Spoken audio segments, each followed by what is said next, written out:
Hello everyone, and welcome back to the Trails of Cold Steel 2 Challenge Run, the blind playthrough where we're trying to beat Nightmare Mode without ever changing our starting gear. Now, if you enjoy watching these challenge runs, be sure to subscribe to the YouTube channel and boot that bell button to stay notified. Now, of course, when we last left off, we managed to actually finish off, I think it was Chapter 3, I want to say. Let me check the quest here. Or at least Act 1, Part 3, for the most part. And we also saw a bunch of fun free time events last stream, as well as completed a side quest just here and there. And tonight, we are going to be continuing by seeing some of the free time events that we actually do intend to get bonding points for. So, current plan will be, we'll be looking at Sharon's free time events, V's free time events, Millium's free time events, as well as both free time events for Emma and Laura. So, and after that, I don't know, I'm very curious to see where the story goes. I have a couple of theories as to where it might go, but I'll probably discuss that a bit more after we see all the free time events to see if we can perhaps glean any hints as to what might be coming.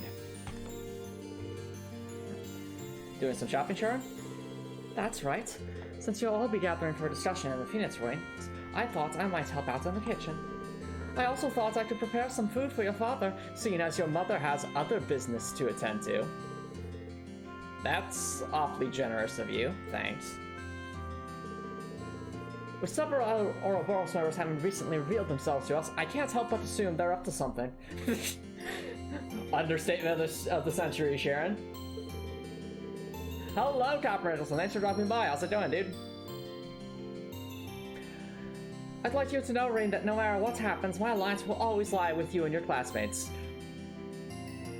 I hope that's true? I have no idea. I don't trust Sharon. I haven't trusted Sharon for a while. But you know, that line does make me think about that differently.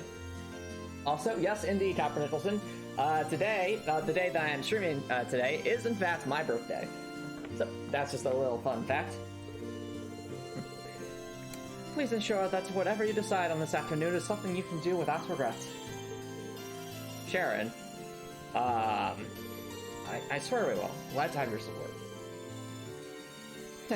Till the end of time.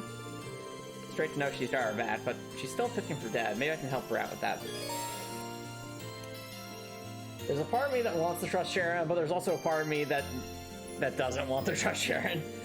I'm leaning more toward, I mean, hearing her say things like this makes me more inclined to trust her, but I mean, we'll have to figure that out. Also, hello, Redcore. Thanks for dropping by, dude. How's it going? Well, Copper, Redcore, you're just in time to see Sharon's free time events, which should be, hopefully more stuff about Ouroboros, hopefully. Let's find out. Hey, Redcore, how you doing? We're about to start a free time event with Sharon here. So, Sharon claims, supposedly, that her interest will always lie with Class 7 and not with any... even if Ouroboros conflicts with that. I'm not so sure about that, but, I mean, we'll see. The thing is, I might be more trusting of Sharon if not for the fact that Crow basically worked alongside us for so long and then was just completely willing to throw us to the side at the end of the last game. So, no, we didn't, Redcore. We literally just started. Sharon is going to be the first one we do. The first free time event we do tonight. Well, even if you are looking out for us, that doesn't mean I can't help you with cooking for my dad. Might as well try to pay him back a little bit for all those years of love and devotion, right? I'm sure your father would be overjoyed to hear you say that. Also, oh yeah, Copper Nicholson, how'd that go? Well, first, just, you know, give yourself an honest overview of the interview. What you think you did well, what do you think you can do better next time, and, you know. As soon as I'm done with shopping, we can head over to the kitchen.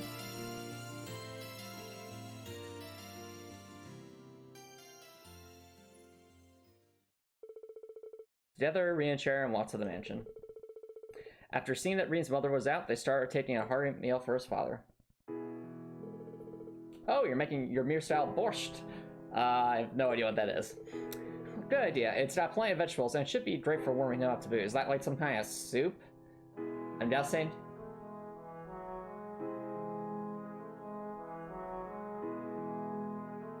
What were your friends and family used to describe that for? Cooking for Dad for the win, indeed. I couldn't agree more.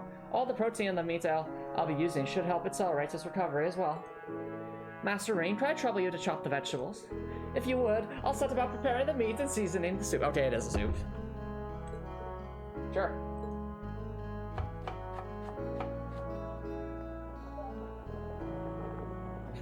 There's nothing sus in this pot. It's not like I'm cooking explosives or something. It's times like these where she seems just like any other maid. It takes me back to watching her cook for us in the dorm. It's hard to believe that she's actually an enforcer for Ouroboros sometimes. Is it, Reed? Is it? Considering how sus Sharon was last game. Ow. Is something wrong? Heavens, you sliced your finger. Sorry, I should have been paying more attention. I didn't cut it too deep though, so it should be fine. Oh no, that won't do at all. Would you hold still a moment, please? I'll stop the bleeding.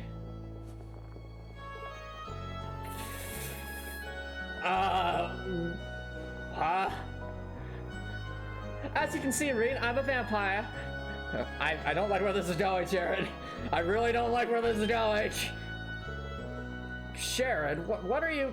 This is so awkward. I'm with Reed here. What is she doing? I don't understand. There, that should do the trick.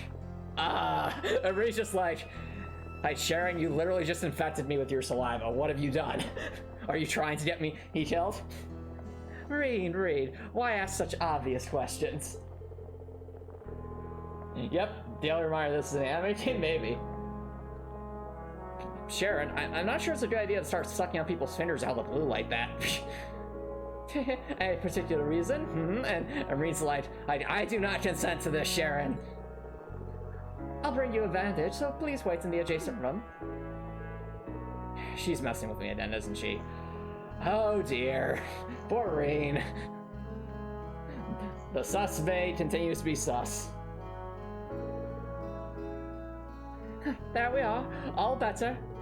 Please leave the rest of the work to me. You should give your finger time to heal. You're probably right. I'm sorry that I couldn't be more of help. You needn't be sorry, Master Rain. You made a valuable contribution as it was. It brought back memories of Lady Alyssa's younger days, too. Whenever she fell and scraped her knees, she would always start crying for me to come and help her. Aw, how sweet. I can picture how embarrassed she'd be if he learned Sharon was telling people this. Come to think of it, you've been working for the Reinford family for a while now, haven't you? 7 years, in fact. It was shortly after Mr. Reinford's passing. I wonder what could have caused that. I cannot begin to thank Madame Sharon Van Arena enough for giving me the chance she did. So, I'm trying to remember, chat. Did they explain why Alyssa's father passed away, or did they just say that he passed away? Because that makes me a bit sus. It seems like really, really suspicious timing to me that Sharon started working for the Arena family shortly after the death of Alyssa's father. Like, did Sharon have something to do with it? I wouldn't be surprised. You can clip that, okay.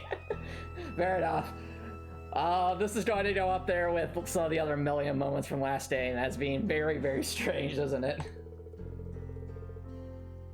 It was only thanks to her kindness I was able to begin a new life under her employ. Does that mean you'd ever been a maid before she hired you, then? What were you before that? Oh. As you no doubt suspect, I lived as an enforcer. A mission given to me by Ouroboros was what first led me to eat her. Oh no! Oh no! Am I gonna be right about this? And then sure enough, it was an assassination, Reed, and the target was Alyssa's father. And Reed's like, I certainly don't trust you anymore, Sharon. Copper Nicholson, you don't see what the problem is? Let me explain to you what the problem is. Sharon is a maid. She is also trying to be a caretaker for Class 7. However, her Reed and everyone else are fully grown adults, and Sharon's just coming over here, taking their hands and sucking their fingers without their permission. That is strange, if nothing else. And she wasted no time in trying to hire me. Yeah, but did you see how uncomfortable Reen was when Sharon was doing that?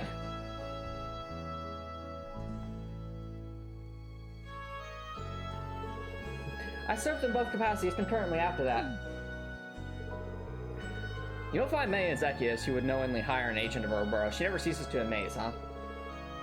She certainly doesn't. Nonetheless, I was thankful to her that I was able to find a new path of my own.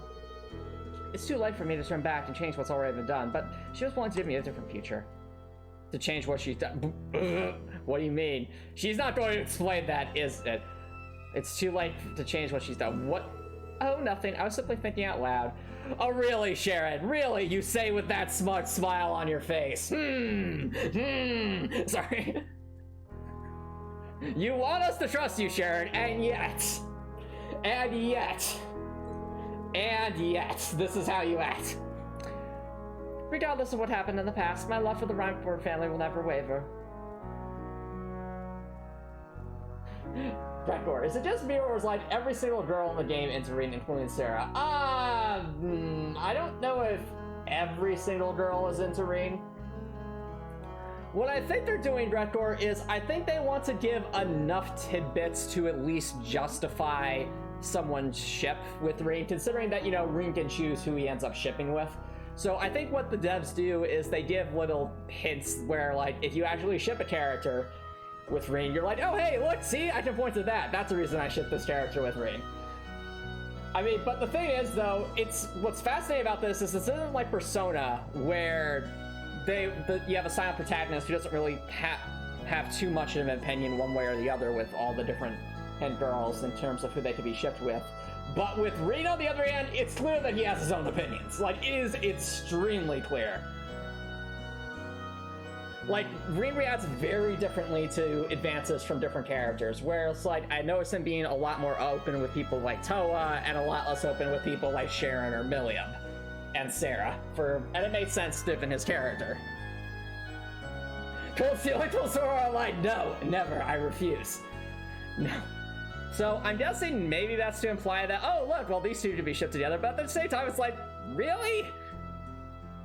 Really? Like, if you ship Sharon and Reen, fine, you know, whatever, that's your opinion. Me, personally, I don't see it at all.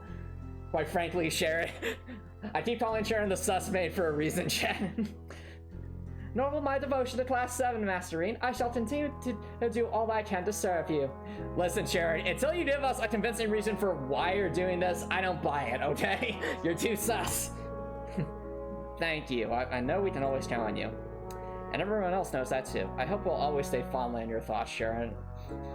Reen's too nice! Reen's too nice! Reen's too nice!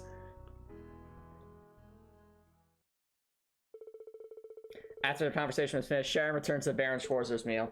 After helping it however he could until his mother returned, Reen left them to finish by themselves. Yeah, okay, that's a better way to put it. Reen's a bit too innocent. I guess that's fair. Oh, look at that, Master Reen. It looks like all the time I spent healing your finger leveled up our link XP. And not in any meaningful way, Sharon. At least I can use auto curia. That's nice, right? Right. I'll take your father his meal. Wait, hold on, what? I will take your father his meal a little later. I think that's a mistranslation. I will take your father his meal a little later on. What does that mean, Sharon? It means I'm going to make your father into a meal. Huh? Nothing. In the meantime, you should start preparing for your upcoming discussion. Don't worry, I'll be sure to cook you all a fine meal for that, too. Oh, dear. Alright, well, that was Sharon. I need to...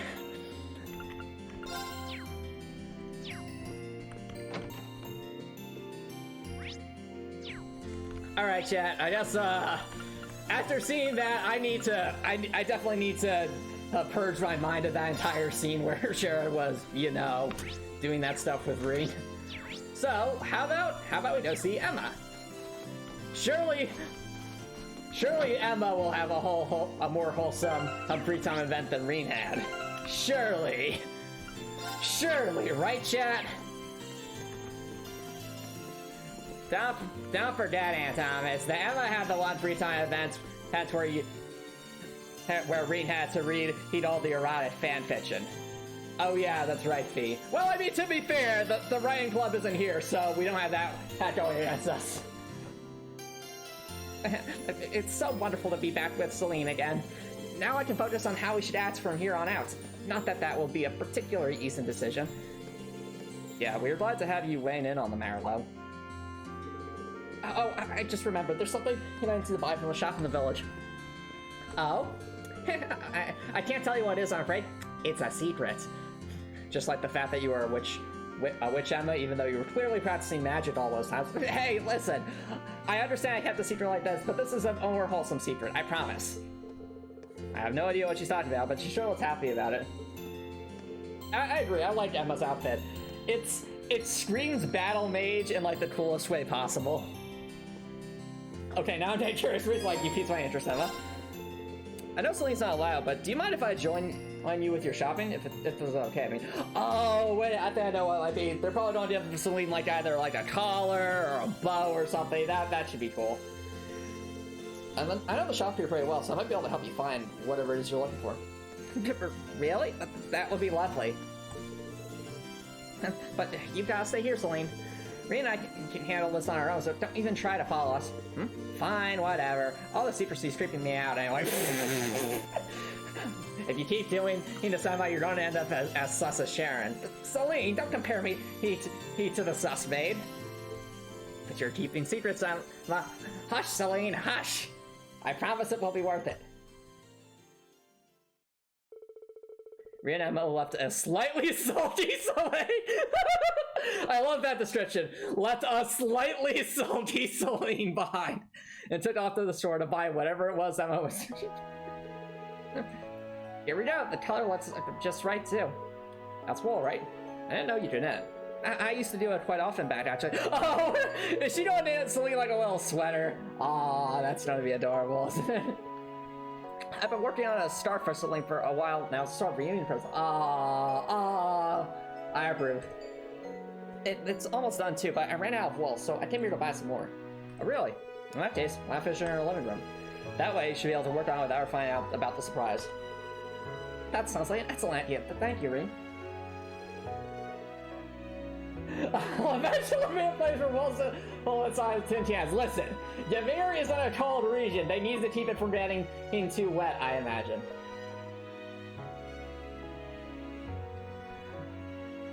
Also, Copper Nicholson has redeemed a meme. Visiting a Cold Steel 1 character. I'd rather finish what Sharon started and liquefy Thomas's brain with more cringe, for I am Princess Alvin. No! Why would you summon Princess Alvin? And Copper Nicholson, hold on, I need to add the meme. But why you do these things, Copper Nicholson? Why?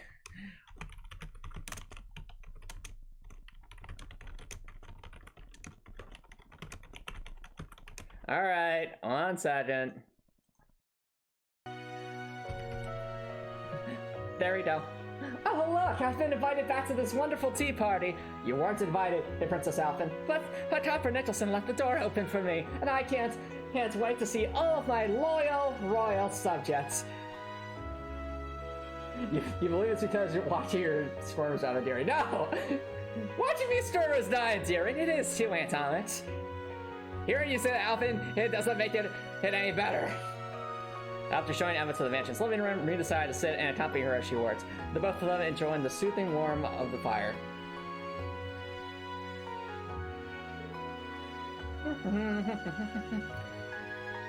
Wow! How that commenter really doesn't understand how to knit, does she? She needs actual yarn. I realize, Alvin, that's mean. I'm sure Emma will use like magic or something to knit. Magic to knit, that I've gotta see. I made some tea, Emma. Wow, that looks great so far. Why, thank you, Reen. Don't you love this invisibility cloak that I'm knitting? Don't ya? Don't ya? I think this deep blue color will really suit her personally. It's so deep that it's impossible to see with the naked eye. Before you do, you gotta sharpen the needles. That's what she's... Okay, she's just sharpening the needles. Okay. I thought she was saying like an invisible scarf. Yeah, definitely. I can't wait to see how it'll look when it's done. But not that you'll be able to see it, Reen. It's invisible. It's nice to see how close the two of you are. Close? Do you really think so? She's certainly important to me, but at the same time, she's not exactly pleasant to me most of the time either. I don't think she means any harm by it. Don't tell her that I said this, but she was really worried about you the whole time we were separated. I know for a fact that she cares about you, even if she has a tough time putting it into words, because, well, she's a cat. But Fee's usually pretty good with words. Well, Fee's an exception, Emma. That's true. Really? Thanks for telling me. We've been together since the day I was born, but I guess I still have a hard time reading her. Once I began training to become a full-fledged witch, she became my familiar. So, in a sense, she's like a sister to me. So that means all this time we thought it was secretly his grandmother was inaccurate? Apparently, the Princess Alphen. Well, if they're like sisters, Princess Alphen, and Emma's always carrying her around, Princess Alphen. What? This... You have to keep things PG-13 when we're on the Twitch stream, Princess Alphen. Fine. Really? I'm kind of jealous. As far as siblings go, it's like you two can be completely open with one another. But when it comes to Elise, I always find myself thinking back from I'm saying what I'm really thinking. Pulling myself back. You say that, but I'm sure Celine is still, keeping plenty of things from me. You think? She absolutely is, Emma. She won't tell us about the shrines. I can certainly be more open with her than I can with Vita, though, at least. Wait, Emma... Oh, that's sus characters. Sus. There's a lot of sus characters in this game, isn't there? Oh, speaking of which, Emma... I understand that Emma at least knows that Vita is a witch. Did Emma actually know, like, physically know Vita previously? If you don't mind me asking, how are the two of you related anyway? You said she was something of a sister to you when we first found out her true identity. Well, she's a sister in the sense that we both trained to become witches together. What? What? What?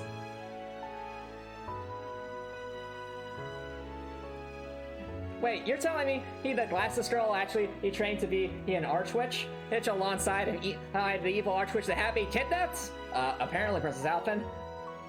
Emma cannot be trusted. What are you talking about? Emma, of course, can be trusted. No, Emma cannot be trusted.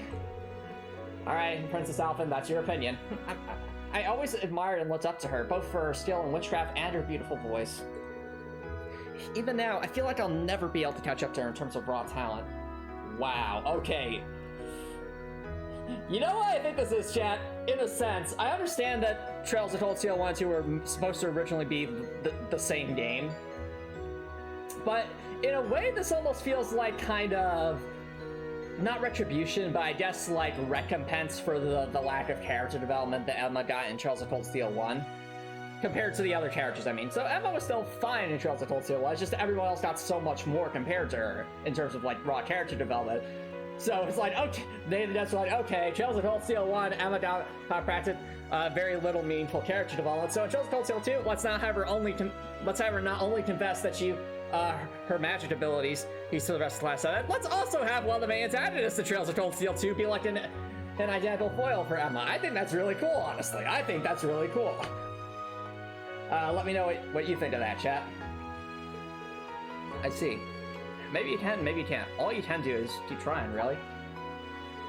I suppose. And the other thing I'm thinking, chat, is Emma might honestly be a top-tier choice to pick if and when we fight Vita, just because Emma happens to have a skill that gives everyone Crescent Mirror, which, you know, is extremely useful against spellcasters. One thing's for certain, you won't be able to catch up with her in a day. You didn't learn how to knit that scarf in a day, right? That's a time. Catching up to Vita shouldn't feel any different. All you can do is keep trying to better yourself, just like I keep trying to better myself to defeat Pro. Well, when you put it that way, you have a point. Thank you for the encouragement, Reen. I feel a lot better now. See, look at that, chat. That's a wholesome free time event. We got some good characterization for Emma, and we got potential foreshadowing for an encounter with Vita. I think that's really cool. Eventually, Emma finished the or Scott and probably gave it to sleep, and while she may not have put it in words, it was obvious from her purring that she was very pleased. Ah. Yay. Oh, look at that, Reen. We reached like level 3. Now we'll be able to use Autocuria. Yeah, that was a sweet... Well, here's the thing, Drakor. Because Emma and Laura and Eustace and Sarah did get the chance for an earlier free time event. They actually get 2 free time events back to back, so but wait, there's more. But wait, there's more. I'm so glad that Celine ended up liking the scarf after all. Even if she is still too embarrassed to wear it. What are you talking about, Emma? It's invisible. Oh, that's right. I wonder if he purrs. I think you'd have to ask Laura about that one, right, Antomicx? That's right, Princess Alfred. Wait, what do you mean by the Alfred? Gotcha, Antomicx, did I? No, you didn't. I'm not embarrassed. It's just distraught that you wasted your time and energy making something rain. Make sure you get some rest now, okay? I will. They're so happy together. There's gotta be some place where we can wine together. Uh-oh. In that case, one of the 3 episodes of football. I had a feeling like, on wine together. Are we going to the foot bath now? Apparently we are.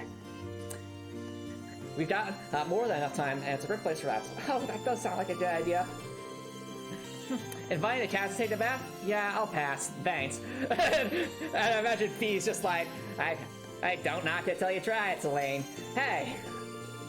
Suit yourself, Celine. We'll see you later then.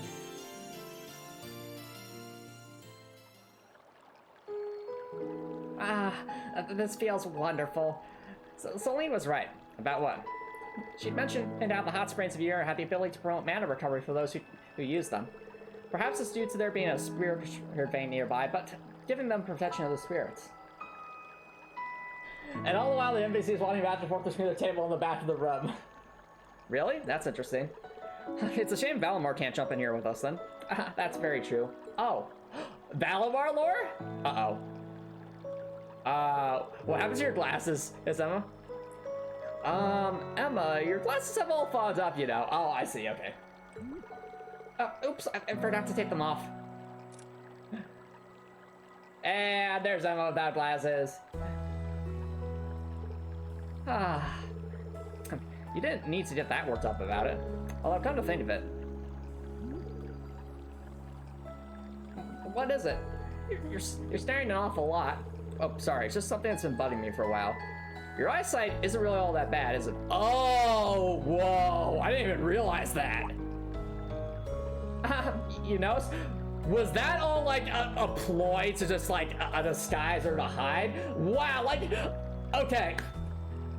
I know I not to read a bunch last game for like writing off all the magical stuff Emma was doing, but the fact that Ring picked up on that and I didn't, I think I have a bit more respect for Reen's, you know, maybe it's just the fact that people were unaware of magic up to that point, and thus, you know, they wouldn't have thought about that much, so wow, that's... Thanks to a little boy. But it's not a major issue if I use a little witchcraft to compensate. Oh, interesting, she can do that. Thought so. You weren't wearing them for a concert, but your choreography was still dead on. Wow. Wow, no, like, the devs actually had hints towards this. The fact that she wasn't wearing her glasses during the concert was a hint towards this. And, like, you could have pieced it together. That's such good writing. I'm sorry, I just can't help but gush about that. That's such good writing. I liked it when, yeah, that was really clever. I didn't even think of it that way, but we're so focused on Emma being a secret, you know, magic user that we never even consider the fact that her eyesight might be better than she's laying on. But why wear them if you don't need them? Yeah, that's a good question. Ooh, the magic change, the music changed too as well. Cool. In a sense, they're symbolic of a witch's way of life. A witch must carry out their duties while nestled in the shadows of history. Ooh, we're getting some really good lore here. Reveal your true nature and you restrain from the witch's burden and becoming swayed by basic emotion. The witch's burden, huh? Grandmother's always said that to me ever since I was a little girl. So you do have a grandma, Emma. Who is she? Huh, that's funny. I always picture your grandmother as this friendly old lady, but it sounds like she's actually pretty strict. She has to be, really. She's both the Hudson Clan's elder and a very powerful witch. So she has a responsibility to guide us in all that we do. Both Vita and I were scolded by her fairly often during our training. Yeah, I can see that now. But then one day, Vita broke a taboo and vanished from the village. What did she do? Grandmother seems to want to find her and punish her for what she did. As for me, all I want to do is talk with her and find out what made her do such a thing. If I could just learn that. Sorry, Emma. What are you apologizing for? But, you know, sometimes I wonder if I'm being too naive when it comes to Vita. Wow. Wow. Even still, I'd like to think I've grown out at least a little. Maybe it's about time I stopped wearing these glasses too. I couldn't tell you why, but wearing them somehow makes me feel like I'm always keeping secrets from all of you. Wow, yes, I agree. Radio Witch must be defeated, but also, chat, isn't this like an amazing free time event? Look how much lore we're getting. Look how much lore we're getting. I think we're supposed to be like, nah, keep it on. We have a...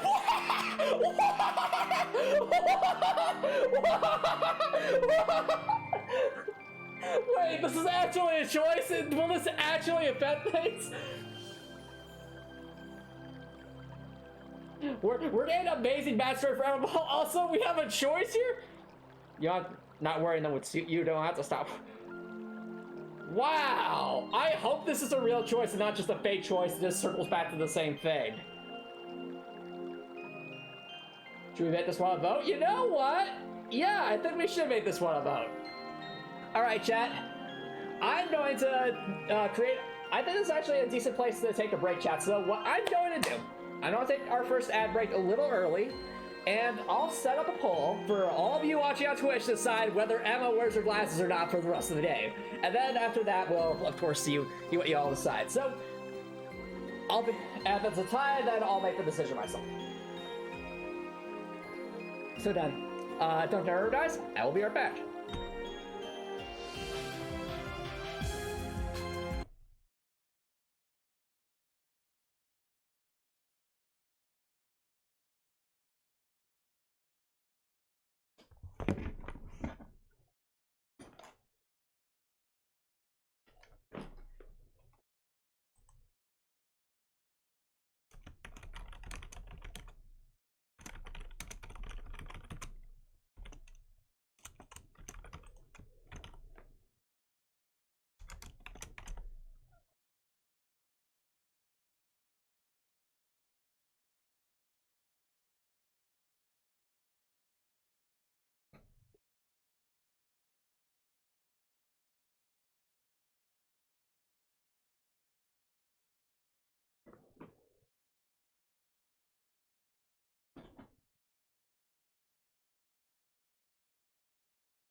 Alright, chat. Welcome back, everybody.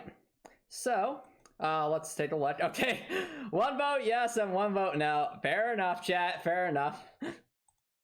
Well, we've got, I think a few more seconds before the poll. At least a few more seconds before the poll ends, so... We'll obviously do it till the poll ends. Okay, I think it'll be 10, 9, 8, 7, 6, 5. Oh, sorry to take a bit longer than that. Happy New Year. Yeah, I know. Oh, Alright, you said you made a point,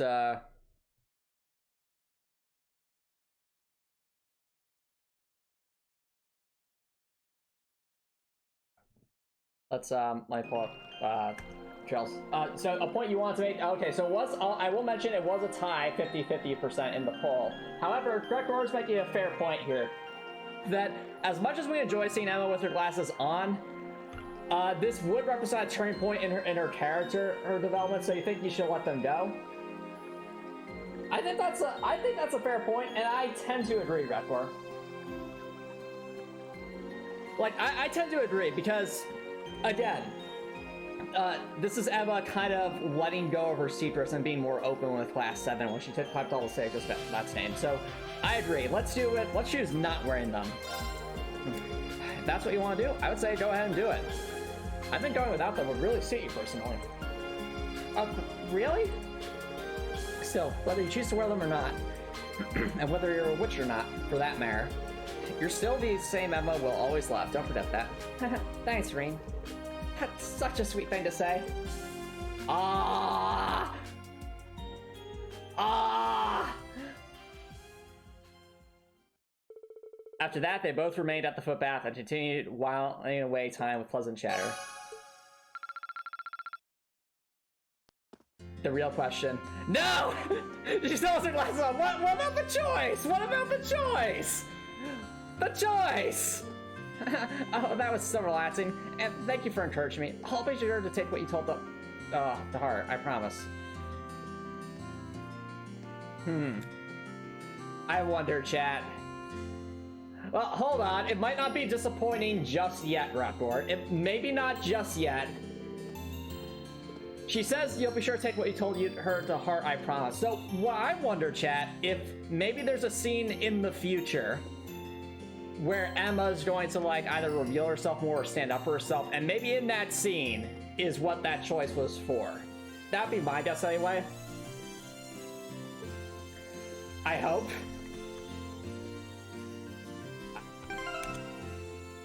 Because, I mean, I don't see why they would give us the choice always otherwise. Because the thing is, with what we've seen in Trails of Cold Steel thus far, anytime there's like a menu where you can choose between different options, there's a reason for it. It's not just arbitrary.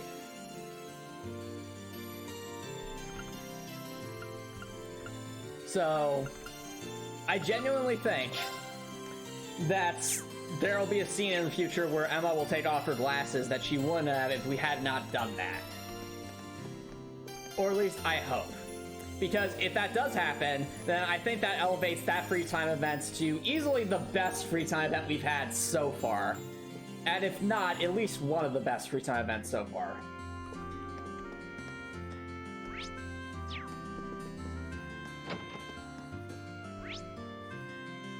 Because I mean, think about it, chat.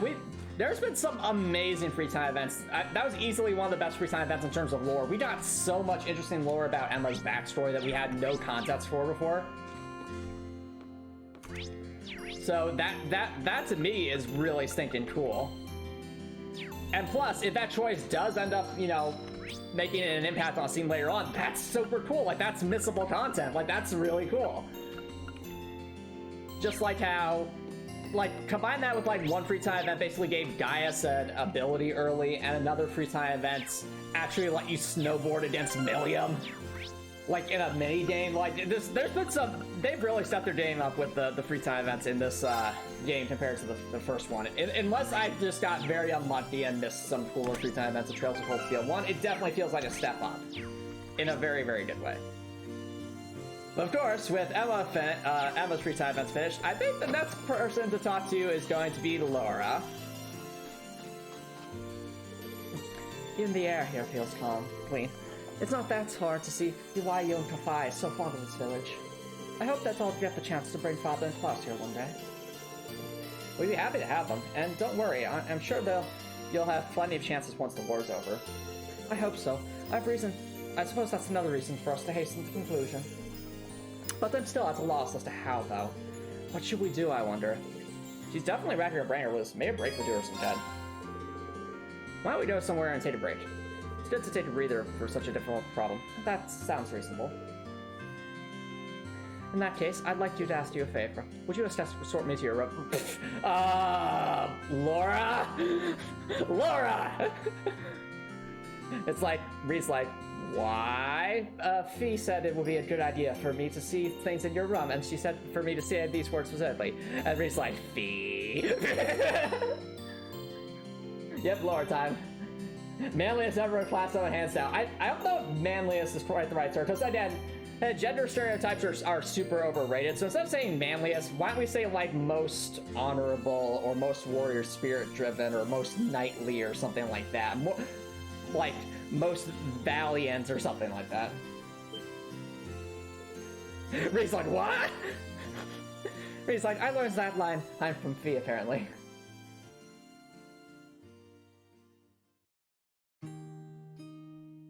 My guess, yeah, that's why she wanted to see the sword and like stuff related to Master Yakutai. So, this is your bedroom. The door has something of an eastern feel to it, fitting for a former student of Yakutai's. Yep, she's the fiercest. Well said. That's a good way to put it. Is there anything here that's particularly representative of the 8-leaf school? Okay, that's the reason why she was here. It was all about, you know, the swordsmanship school. Huh, I should have known. You caught me off guard when you asked to see my room, but figures that's what you were interested in. Reed! Why would you be surprised? Reed, you already know how I'm dating Fee, and I already know you're interested in Toa. There's nothing romantic about this. I know, Laura, I know. It just seemed a bit out of left field. Fair enough. Is Laura even more naive than Reed? Oh, it's nothing. I mean, Laura's super focused on what she does, so it's possible. Yeah, it's correct where we have. As for your question, I don't have all that much, I'm afraid. Well, actually, I have some tea leaves Master Kafai gave to Dad a while back. How about it? You up for some tea? Really? I'd like that very much. Ooh. Tea. This has quite a refined taste indeed. It isn't my first time tasting green tea. Monica lets me sample the tea served at her class's tea house during the festival. But this seems to have more depth to its flavor and fragrance. Master Kafai is a huge fan of this kind. Apparently, he brought it back from the east himself. He's always bringing gifts whenever he comes to visit, so he's popular among the locals. Everyone here likes him.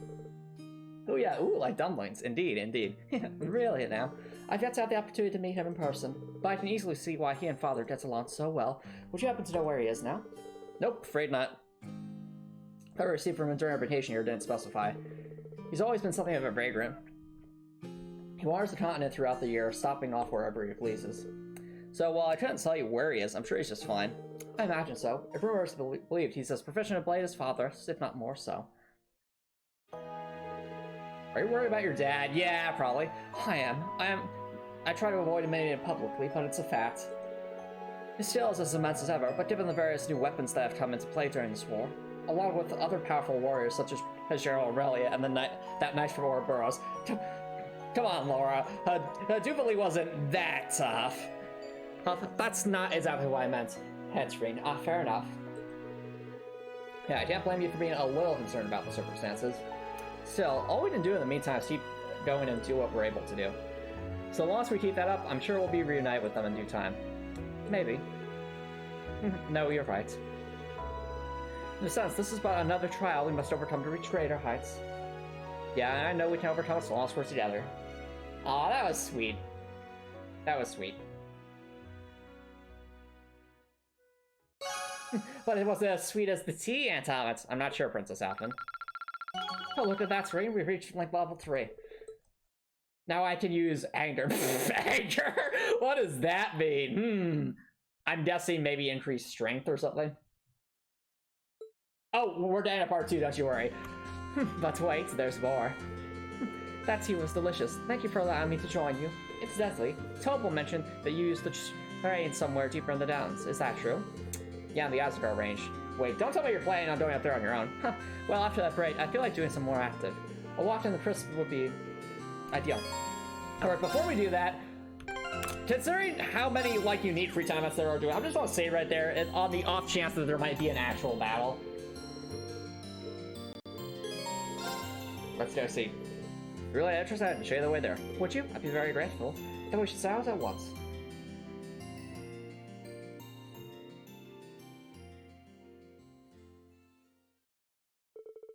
Together, Rin and Laura climbed the Ymir mountain path. Their destination being the canyon above. Soon up, they arrived at an area where Rin once trained our master to fly. Ooh. Pretty. Actually, wait, isn't this the set? Wait a minute! This is where we fought the knight earlier! I remember this. Phew. I wasn't expecting the climb to be quite so lengthy. Or that's far, really. You conducted your training at a remarkable distance from Ymir for one so young. Yeah, we spent about a month living up here away from civilization. We trained almost every day, but even when I wasn't trained, he was teaching me how to live side by side with nature. Really interesting. That's really interesting lore for Raid. We had to catch our own food, secure a place to sleep every night. Sometimes we even challenged monsters to practice. Whoa. Sounds like you had a very challenging childhood, right? It was, but that's not good, as they say. Oh my, that does sound rather harsh. You were just a boy at the time of training, yes? I can't fault it, however. The RC school does have similar practices. Even when I was a child, I would often join students and train in the mountains. I'm not surprised to hear the RC school's trains right after with the 8 leaves. I made it through in one piece, but I was completely exhausted by the end. Elise was really worried about me. She wouldn't stop crying when I finally come back home. Hey, KJ Sparks, thanks for dropping by. How's it going? Welcome to the Valora free time event. That's not hard to picture. After taking a look at the scenery, there's not a doubt in my mind that training here would be a valuable exercise. Yeah, it certainly was. Staying up here and being surrounded by nature serves as a reminder of just how small and insignificant we really are. Wow. I suppose you could say the same about our swords in this war. Ooh, now... now Laura's waxing philosophical here. Interesting.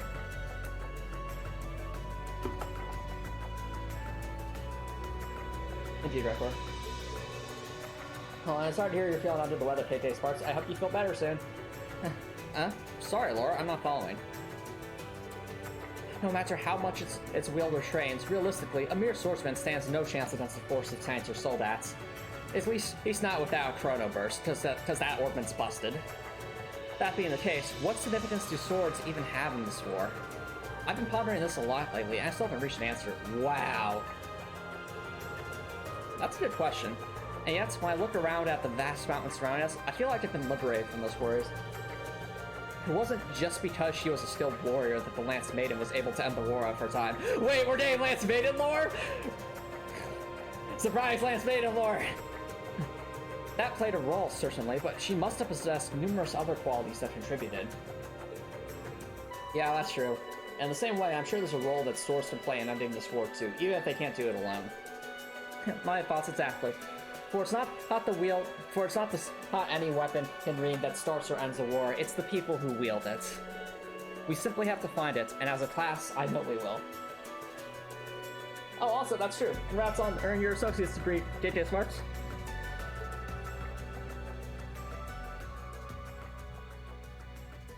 Oh, you missed the fun philosophical talk with Laura Copper Nicholson. After that, they return to Ymir. Yay! What say you, Laura? Well, that's made for a wonderful exercise. After work like that, I feel as though I'll be able to do something truly excellent. Thank you, Rain, for providing me with the inspiration. I'll be sure to bring you an idea worthy of it. Alright. So, all we have left, chat, we have 2 free time events, and we already know who we're going to spend them with. So... I'm already amused by this fact, the fact that Fee is saying before the dog, and, you know, Fee is the cat. He's really taking a liking to Fee. So I think we'll leave Fee for last, since again, Fee kind of started with her free time events sort of in the spa, so we'll end with her. And also, do we really want to end our last free time event with Millium? I don't think so. What are you talking about, Antomicx? Millium? It's amazing. Princess Alphen, that's your opinion. I'm super bored, so I'm thinking I might check out the souvenir shop. What kind of stuff do you think they've got over there? Think it's cool? Very true, Rekor, very true. We're about to have a major discussion about class's future. How can you be bored? Okay, don't answer that, but you could at least brainstorm something to contribute to the discussion. But Reed, what have I contributed to anything? It's Air Dallon that does all the work. Don't you mean Lammy? That's right, Lammy. Anyway, nope. You know I'm never going to come up with anything, and no matter what you decide, it doesn't change things for me. One way or another, Lammy and I are going to keep on fighting with you guys, because that's our orders. What was that, Millium? Because that's what we wanted to do. You just pick a path, and we'll bust it open. Indeed, Rekor, indeed. It's very wholesome when dogs and cats are able to be friends. It's usually, in like all the cartoons and stuff, they're portrayed as being against each other. Good to know, but we do value your opinion, so you might want to think things over. Maybe looking at some souvenirs will help clear my head. Tell you what, why don't I join you? I've been there tons of times, so you know I'll be able to work on something else. Really? You're the best, Reen. Okay, let's go. Millium has too much energy.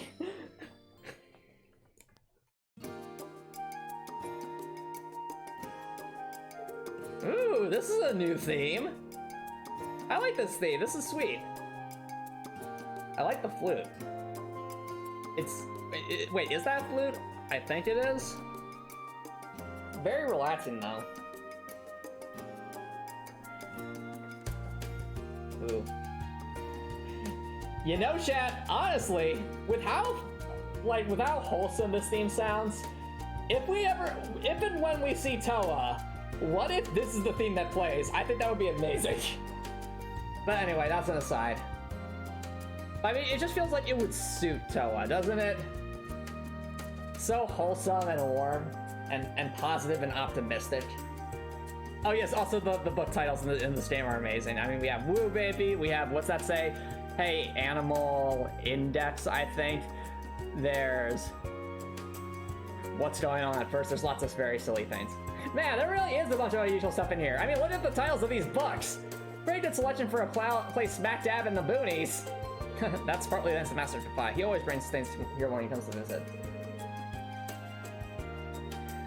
Like those Manju, for example. They're a confectionery item from the east that have been tweaked a bit. Whoa, they look really good. You think Letzer would like them? Oh, Millium lore?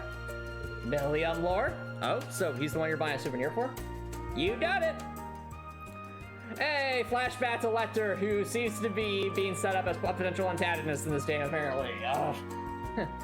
He bought me a little Mishi strap when he was over in Crossbell, so I wanted to have something too.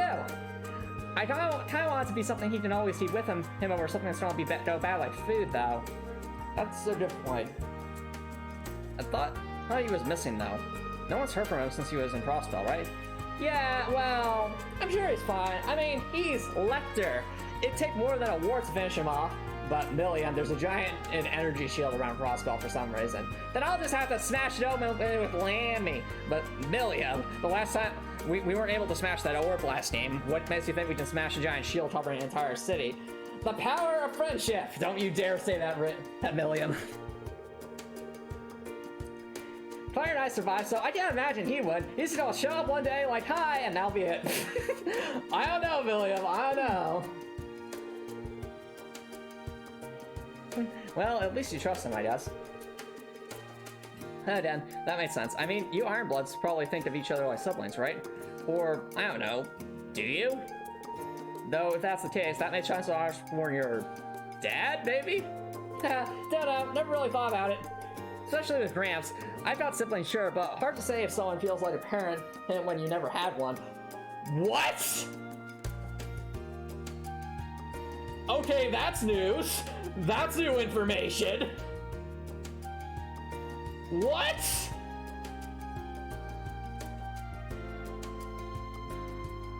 Huh. Maybe I mean, there's always the possibility that maybe Millium is an orphan, but what if she's like a clone or something?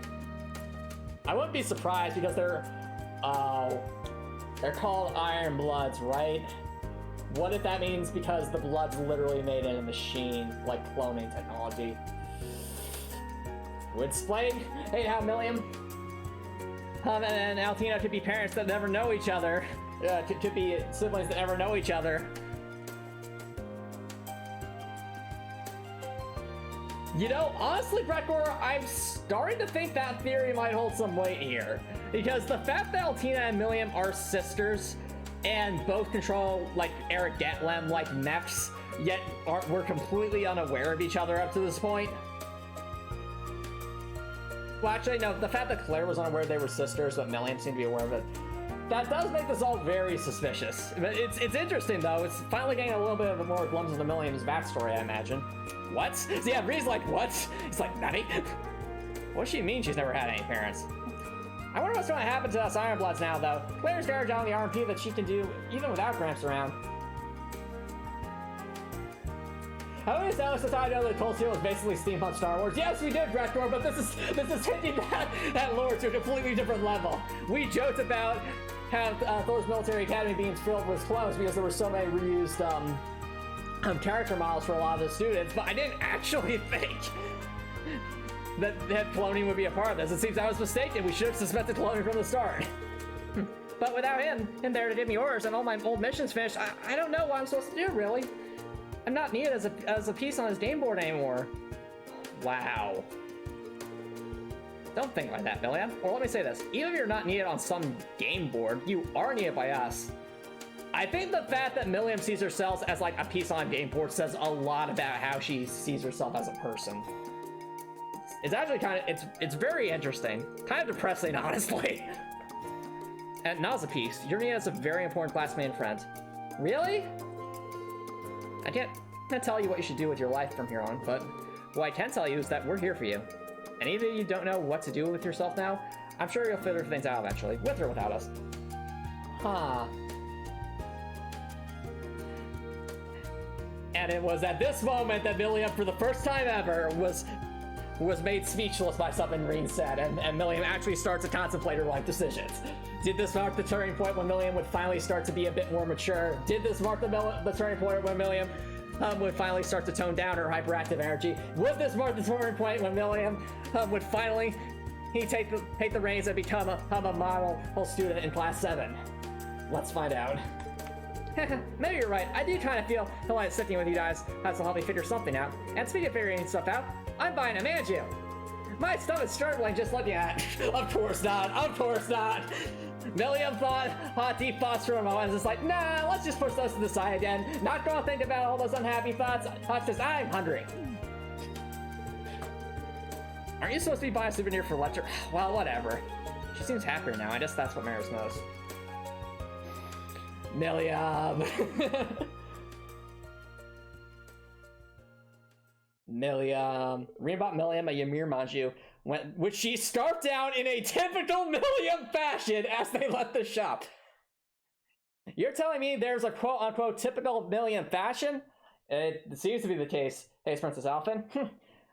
Well, I hope they sometimes say that there's a typical Alphen fashion.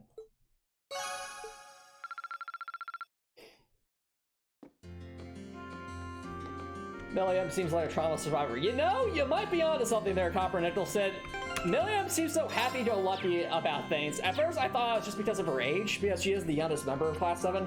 But I am beginning to wonder if that's all, like, if she's doing all that to forcefully suppress, like some deep, dark past she might have. That was one tasty Manju. Sharon's gonna be cooking up some grub for a discussion later, right? That's gonna be even better. I can't wait. Yay! Everyone else has the weight of the world on their shoulders, and she's just riding along on top of it. No follow-up. So the reason we have follow-ups for Laura, Emma, Eustace, and Sarah is because they didn't have the opportunity to have a free time events before this, so they would have only gotten one before what I'm assuming is Act 2.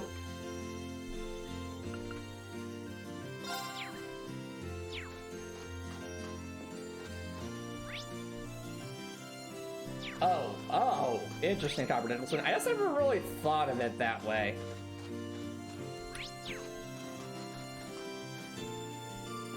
Alright, fair enough, Dreftor. Well, I do need to drink a quick drink of water, so uno momento.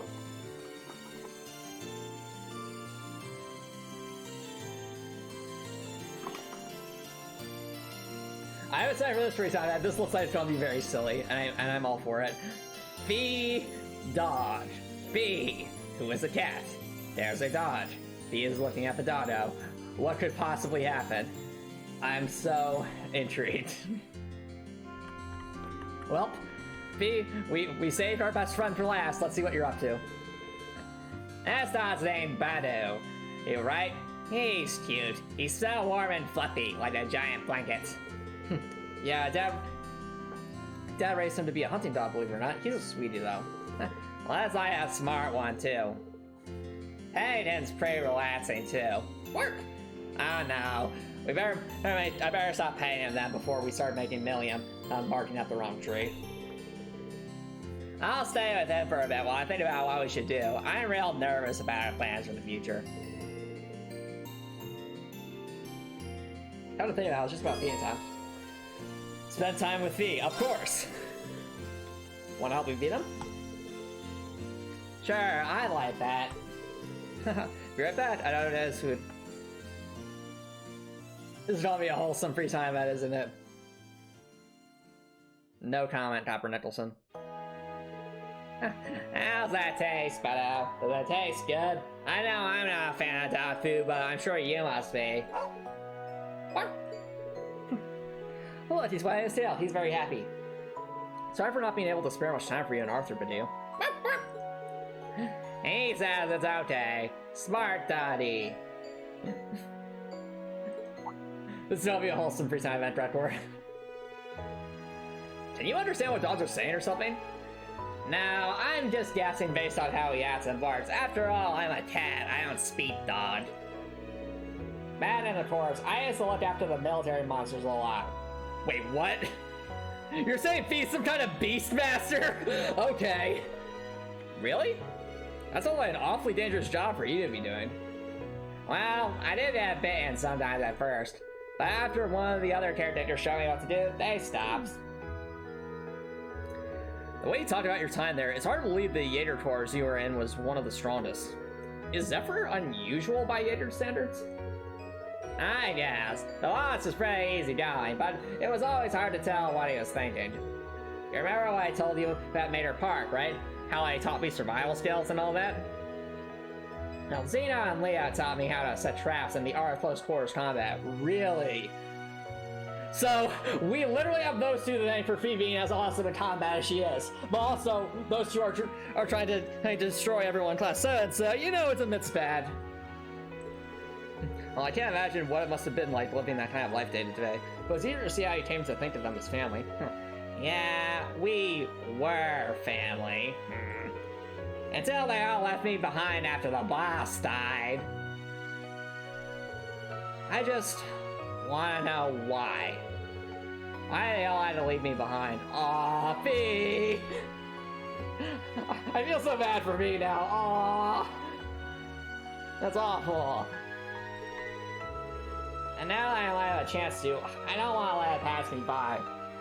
I understand that Xena and Leo will probably have to be interrogated for stuff, but please let me ask them about why they left before you do that, Reed. Even if it won't be easy getting it out of them. Still. Aww. Aww! Huh? I think even I understood what he was saying this time. Try not to overthink it, something along those lines. Huh? There's no reason you need to try and find out alone. Not when you got all of us with you. It's what you want to know. If it's what you want to know, we'll make it work out. Yeah, well? You're right. How did the things not work out when I got you guys? It's so cute, gosh darn it! That was a good scene, I liked that. That's a very good scene. Our bond with Fee strengthened. Wow, reaching Link level 5 is gonna take a while, isn't it? And we're getting there. I like that. I still want to talk to Zeno and Leo about why they left me behind, but being part of Class 7 is more important to me now. As long as I stay with you, I know I'll get my chance. That was amazing. You sure, Redcore? I'm sure we're about to find out where the story's going next, which has me very curious, but fair enough. Thanks for dropping by, Redcore. Enjoy the lurk. We've used all of our free time events. We've done all of our shopping. And I'm making sure... Alright, Reen has the detention port, so we won't lose that anymore, thank goodness.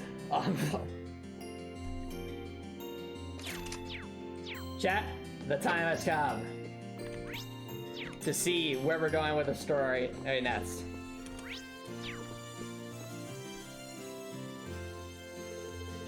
Still time before left me, of course, before to rest. Choosing rest will continue the main story. Actually cancel. Hold on. I'm gonna make a bunch of save files here just to be safe. Now we've been going quite far. Yes, be like, alright, back to Dodo. Indeed, back to the Dodo. It's also time to start. Okay. Well, chat, it's time to progress the story. I've been really excited. Actually, that's the bat button. I've been really excited to see where the story goes from here. So, again, there's so many directions they could take this. So, the thing that I hope happens is we go back to like Thor's military academy and liberate it. I think that would be super cool. My second guess would be that we try to rescue Alfin and Elise. And my third guess would be that we go back to Elliot's dad to try and help him move his forces elsewhere. Those are my guesses right now. I could be completely wrong. In fact, I'm probably completely wrong, but those are my best guesses at the moment. Ooh, that's awesome, TJ Sparks. How's the script going?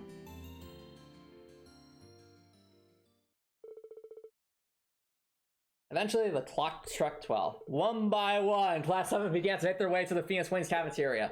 And once they all gathered, they jumped right into discussing what they were going to do from that point forward. Alright. Ooh, defeating Duvalie was the bonus AP thing. Okay. Ah, you went up a rank. Nice, we went up a rank. Here's a little something from the guild. Not that useful, but you know, whatever. Invigorate, nice. Nice. Keep it up. Alright. You should be proud of yourself. Yo! We actually got an S rank, chat! Even not achievement for star pupil! We actually got all the AP! I honestly shocked, chat, because again, with like the past two end chapter bosses, whatever the conditions were for getting the bonus AP for those fights were clearly something not easily achievable with our rule set. So the fact that we beat Duvalie and that was the condition, we actually got an S rank. Look at that, chat! We did all the side quests in this chapter. All right, Kate Guitar says you're doing your best to introduce the crossover element multiverse challenge concept. Cool, that's awesome. All right, but now, and as we convene the Council of Class 7, we must decide what the future holds. I've thought long and hard about it, and I think we as a class need to find a third way. A path of our own, separate from the ones the reformist and noble factions are taking. We must find the path of justice. Boo! What do you mean, boo, Princess Alfin? And that's what Pud Apollo always said. Who's to say Ree might not be the ancestor of Apollo?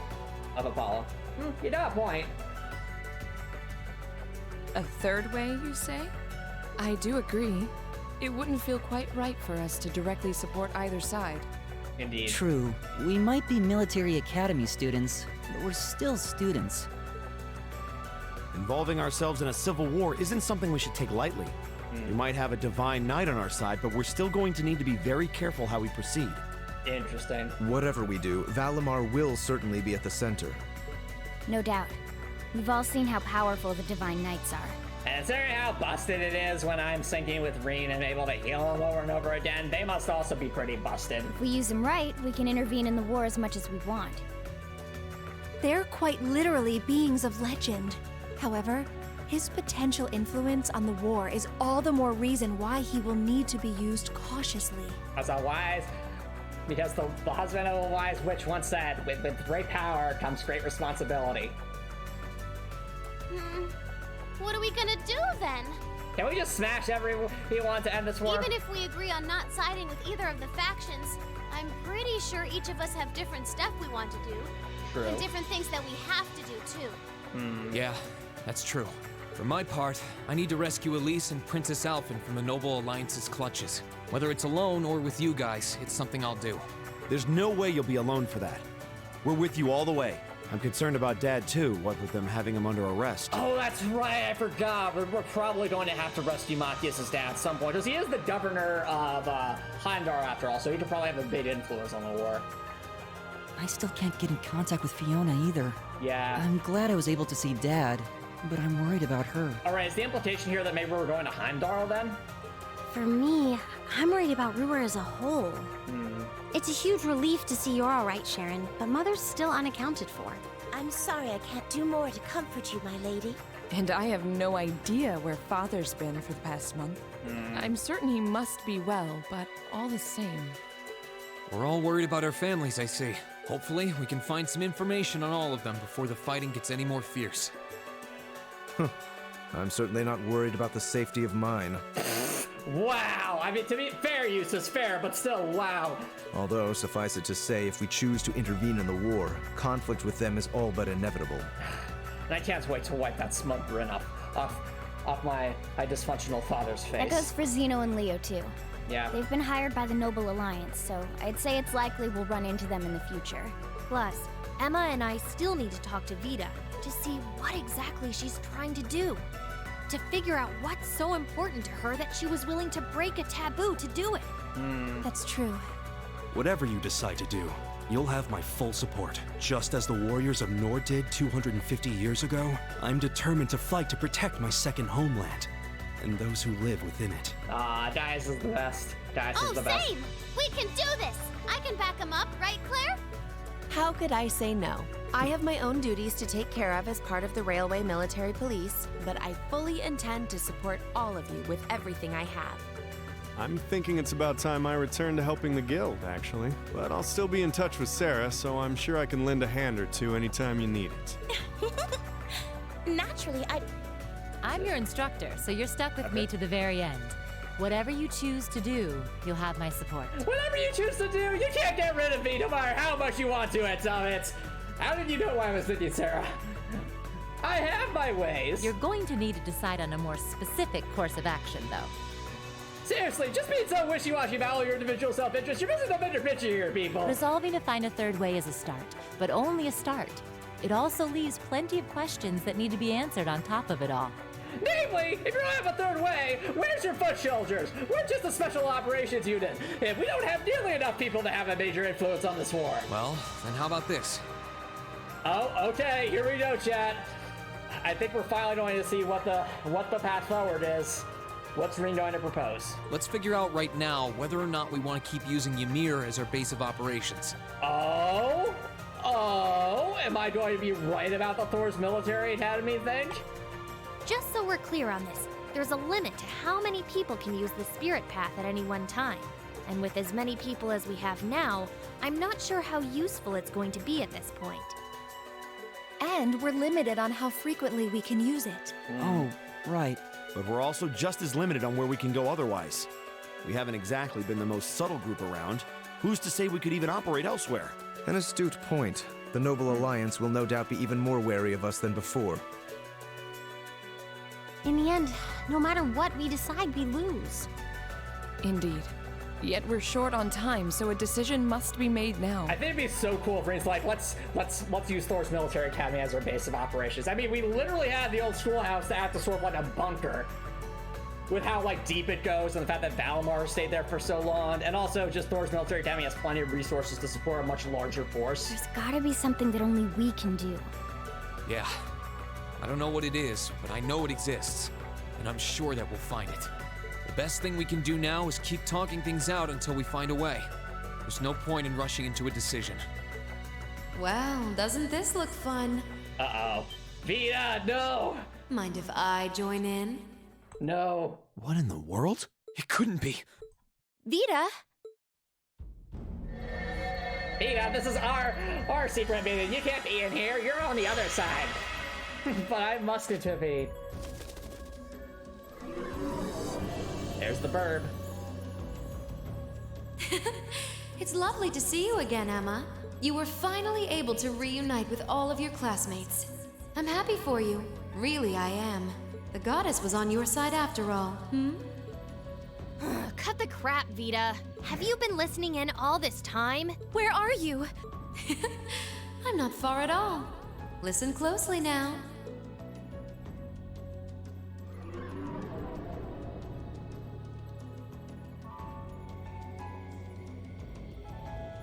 That sounds just like... Is that? It's coming from above us! Oh, uh-oh. Is that an airship? Uh-oh. Chat, we gotta run! Run! Run!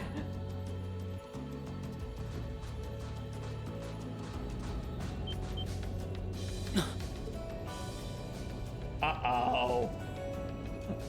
Uh-oh. Isn't that the Noble Alliance Force's flagship? Well, that's a problem! That's a massive problem!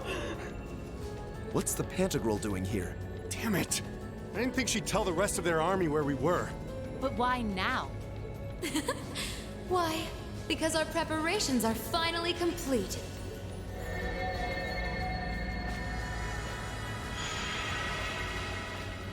Vita!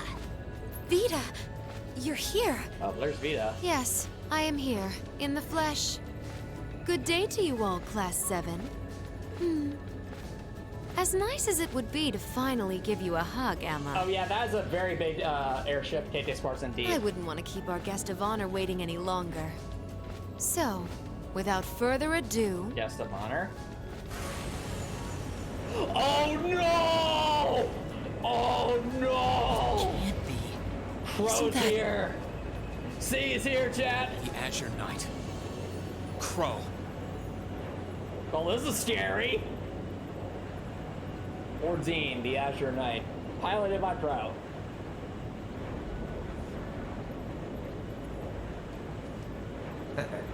Long time no see, guys. Sorry for dropping in on you like this, but I'm sure you know the drill by now. I'm going to use RNG PBS to make sure you can't progress any further. Isn't that lovely? You ready to have some fun? No. Is that really you, Crow? There's no doubt about it. See. You damn terrorist. Come on! Right! Heed my call! Valimar! Acknowledged. Time to get good, Reed. This is what all our training was for.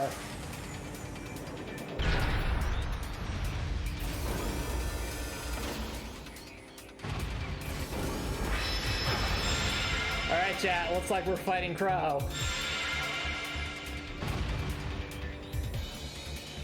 It begins, chat, it begins. I'm not gonna lose this time, because at the end of the day, he's just an obstacle that needs to be overcome. So lend me your power, Valimar! And lend me your power, Fee. I got you, Anton. I got you, Reen. I got you. Very well. Use my power as you see fit. You've really taken to piloting since your last encounter, haven't you?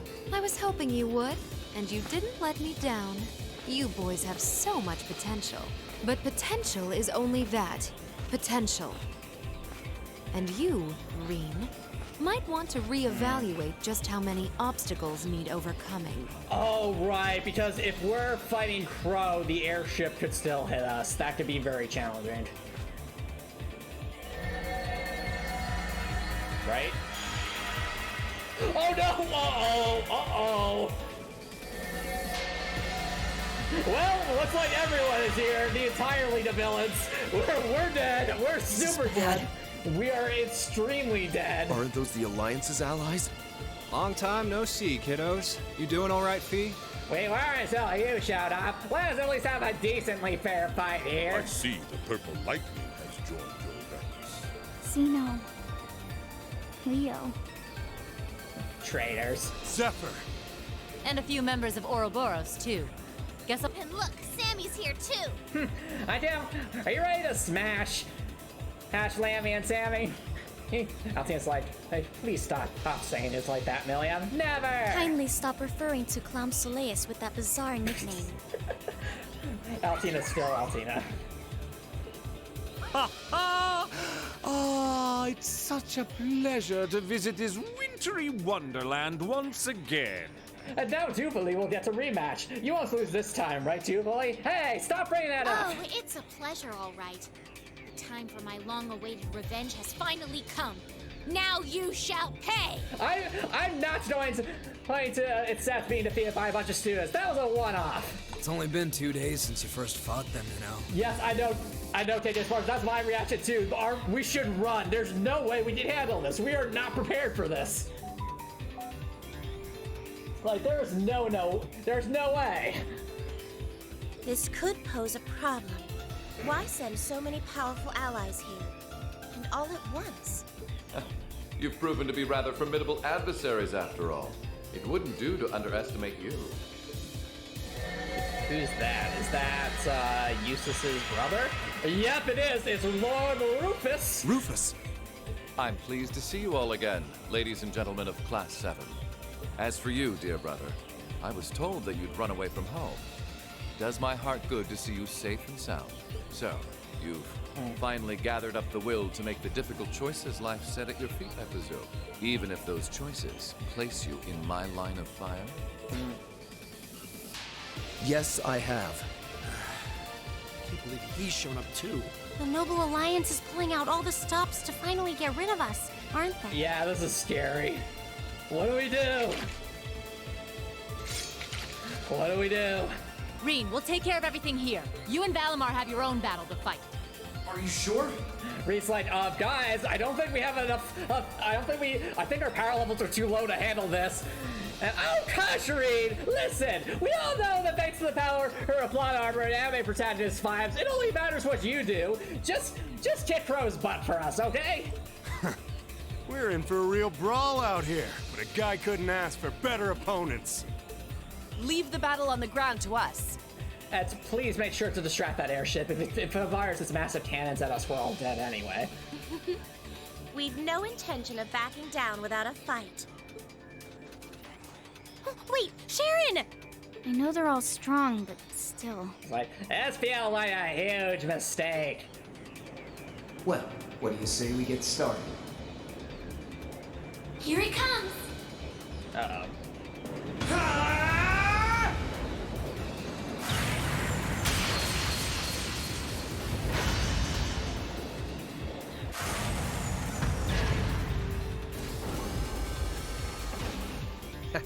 I'm impressed. You managed to hold your own better than I expected you to.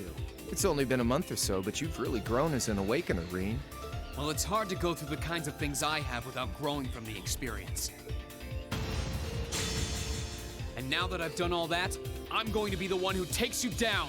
Yes, after all, Crow, the Bank of Reed has the highest interest rate in the continent, and I've come to collapse. No, you're not. I said you could hold your own, not that you could win. Remember, there's still a 3-year gap's worth of experience between us. But Crow, I have feet. And it's time you realize just how much of an impact that gap has. That's enough, Crow!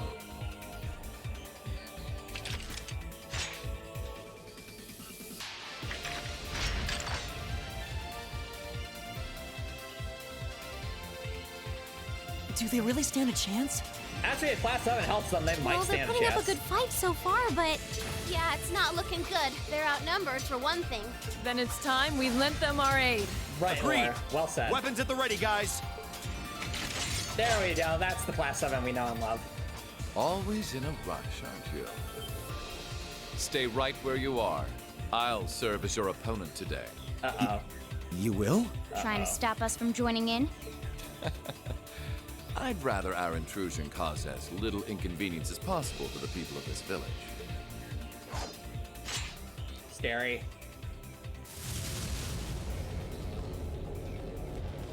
I'll let you make the first move. It's been quite some time since I last instructed you in fencing uses. I look forward to seeing how you've improved. Uh-oh. I've got a really bad feeling about this, Chad. I've got a very bad feeling about this. His guard's perfect. Stay alert. Rufus is a master of court fencing. We'll need to put all we have into this battle to even stand a chance against him. I would have it no other way. Uh-oh. So that's 2 plus 2. Oh no! Oh no! That's a down to horrible, isn't it? Probably, Fee. What do we do? What do we do?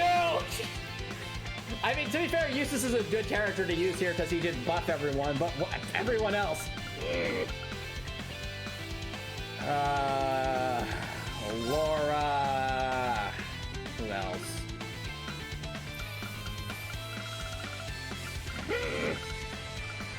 I know who I want to bring. It's a question of what order to bring them in, I think. I think having Elliot would just be a safe bet. Let's have Elliot's. We really should have Alyssa because she's our CP Barry, but at the same time, Emma could reflect some of the magic attacks that could be useful. What do we do? What do we do?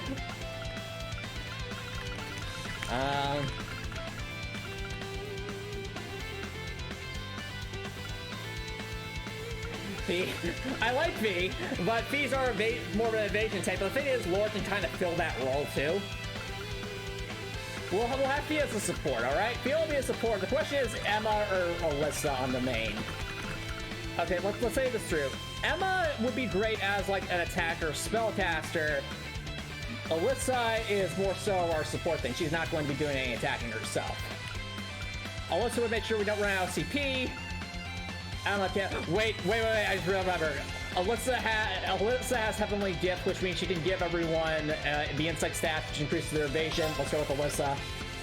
Backup will be Emma and Fee. Okay. I hope we're prepared for this. Show me what you're capable of. Uh-oh. Light. Ow. What? I'll handle this. He just mutes us in one attack? Are you kidding me? What is... Oh, dear. We're in for a rough one, chat, aren't we? We're in for a rough one. How much health do you have? He's level 80.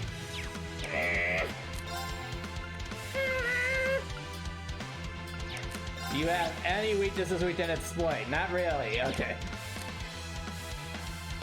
Feel like Emma would be stronger. She'd be stronger in dealing damage. I was thinking more so the long term. Her just is a one opponent battle, but the one opponent's very scary. I say Noble Command. Now's our chance. Don't let it pass. It's my turn. Elliot, give us all HP regen because we absolutely need it.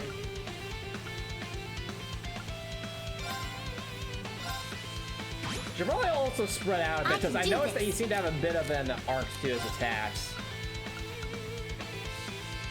I think to start, we can do a Heavenly Gift just to give everyone the insight stats. That would probably help a bit.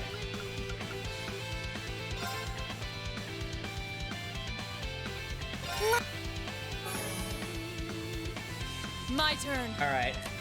So what I think we'll do is we'll attack just to get an idea of how strong he is. Laura will get her strength up next turn when Eustace does his thing. Smash! Uh-oh. That was a lot of health. Light. Oh, well, he missed 2 of us. No problem. We could really use some healing now.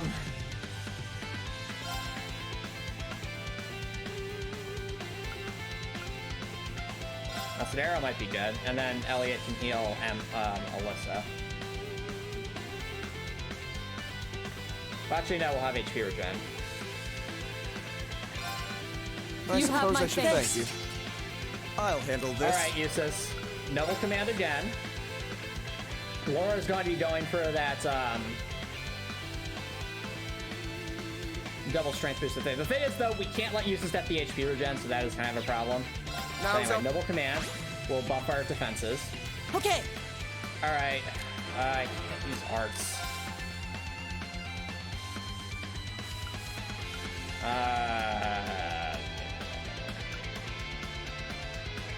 You know, if I Resonant Beat again, we'll just have double defense up. That actually be pretty good. And then we'll go for... Keep it up, everyone! Radiant Waltz as soon as Eustace does his thing.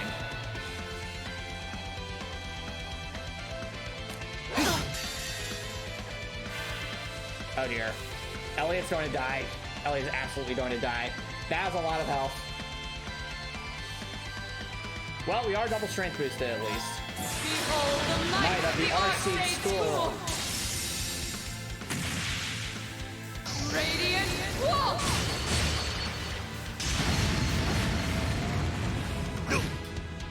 Okay, that was good damage. Solid damage. Okay, thank goodness he didn't attack Elliot. I was really scared there. We still can't use arts though. Damn. Darn it, Lord Rufus, why you do these things? Alright.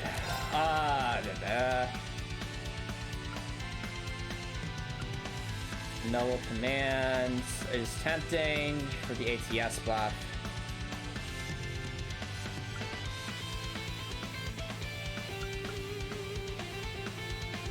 What's the odds of stack down? Not very high.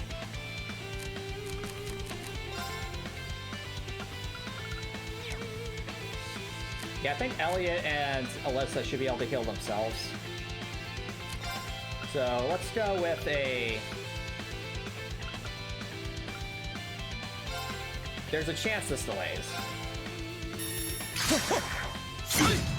Hey, okay, decent damage, decent damage. Shoot.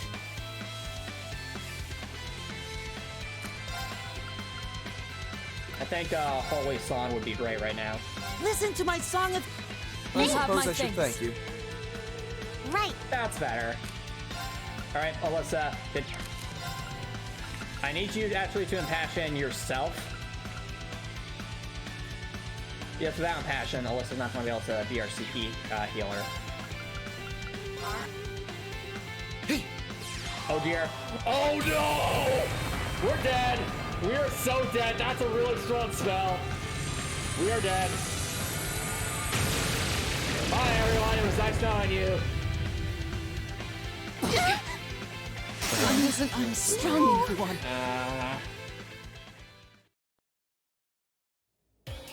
Okay, scripted loss, scripted loss. Well, I won't deny that was an entertaining diversion. You were probably right, KK Sparks. You were probably right that Emma would have been better there because she would have been able to do this Crescent Mirror, which probably would have helped. But you do well to intensify your training regimen if you hope to best me. How is he so strong? You didn't stand a chance. To be honest, we were doing decently well until we used that.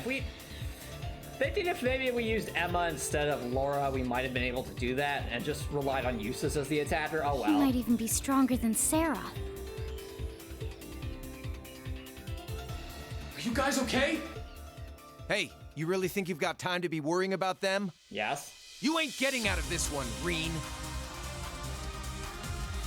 All right, bring it on! How's he so strong? Do you have It's a time huge to stud? settle Yes. this, Crow! Also, this apparently. Bring it on! Uh-oh. We have to do this without This'll be a fee. tough one. Be careful. We have to do this without fee. That's terrible. That's terrible. That's terrible. We are not winning this. There's no way. Without fee, there's no way. There's no way. I'm also trying to remember which from last game where the weak points were. Was it the body? No. That's so pathetic. There! Gotcha! Yeah, this is definitely a scripted loss. Think you can handle this? No, I don't. Not at all. Absolutely not. You're wasting your time! The thing is, okay, of course, I do think Rufus would have been possible if we had Emma. Gotcha. It's just, I didn't have a foresight to think about it like that. Hang in there.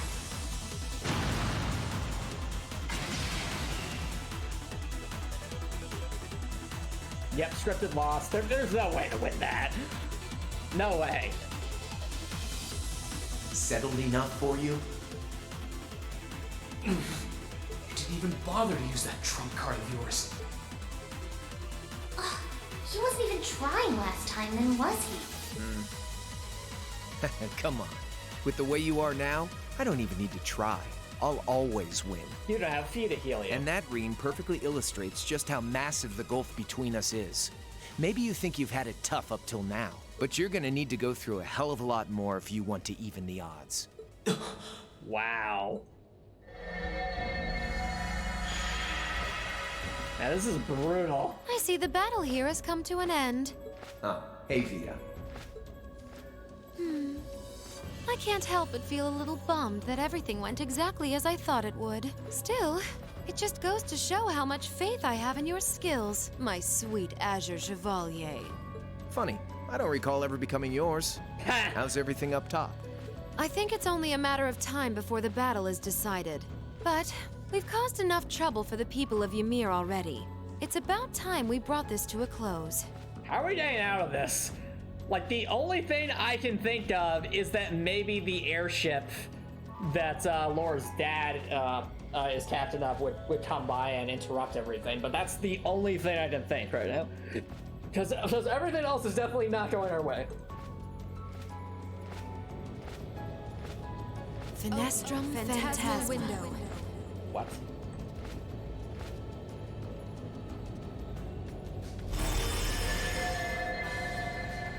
Oh, my apologies for not coming down to speak with you in person, ladies and gentlemen of Thor's Military Academy. Well, there's Duke Cayenne. You know who I am, of course, but I am Duke Cayenne, ruler of the Lemaire province and supreme leader of the Noble Alliance. Duke Cayenne? So even the big guy himself is here. Huh. I think this is to kind of set the... I'm thinking that what they're doing here, chat, and it's clever. Have a forced loss where we show that the gulf is so massive between the enemies we have to face and, you know, our current goals, to show that we still have a lot of room for growth, but so that hopefully, you know, in like a future mission, we actually do have to meet these guys for real, and it'll feel more satisfying in that situation because we lost so brutally here. I must say, what a curious group we have here. I'd heard as much, but allow me to extend my most heartfelt congratulations. My expectations have thoroughly been exceeded. When I saw young Eustace and Laura in Legram earlier this year, I could never have imagined this is how we would next meet. Oh, I'm sure your parents must have warned you against wandering off with such disreputable individuals on a number of occasions. But I suppose every child thinks that they alone know what is best for themselves. Duke Alborea was simply livid about what happened. But it can't hurt to learn more about the outside world, Eustace is steaming right now. Every word that leaves his mouth is condescending. Did you come all the way here just to tell us that? Don't be silly, child. I see. Reen Schwarzer. I had this meeting arranged because I wanted to speak with you. Perhaps the method was a touch too garish for something so simple, but do forgive me for not formally requesting an audience. Oh, I think I know what's about to happen. I think what Duke Cayenne's going to do, he's going to basically use Elise as a bargaining chip to try and get Valimar. That would be my guess. With me? With you. Allow me to get right to the point. I wish to invite you, Ashen Chevalier, aboard our flagship. No, Reed, don't do it. That's a... Wait, why? That feels like a massive mistake. I've heard all about your magnificent exploits across the land, and so I thought it would be nice to sit down and have a long, pleasant chat with you. Well, we can chat like this. That's not the point. About the past, the present, as well as your future.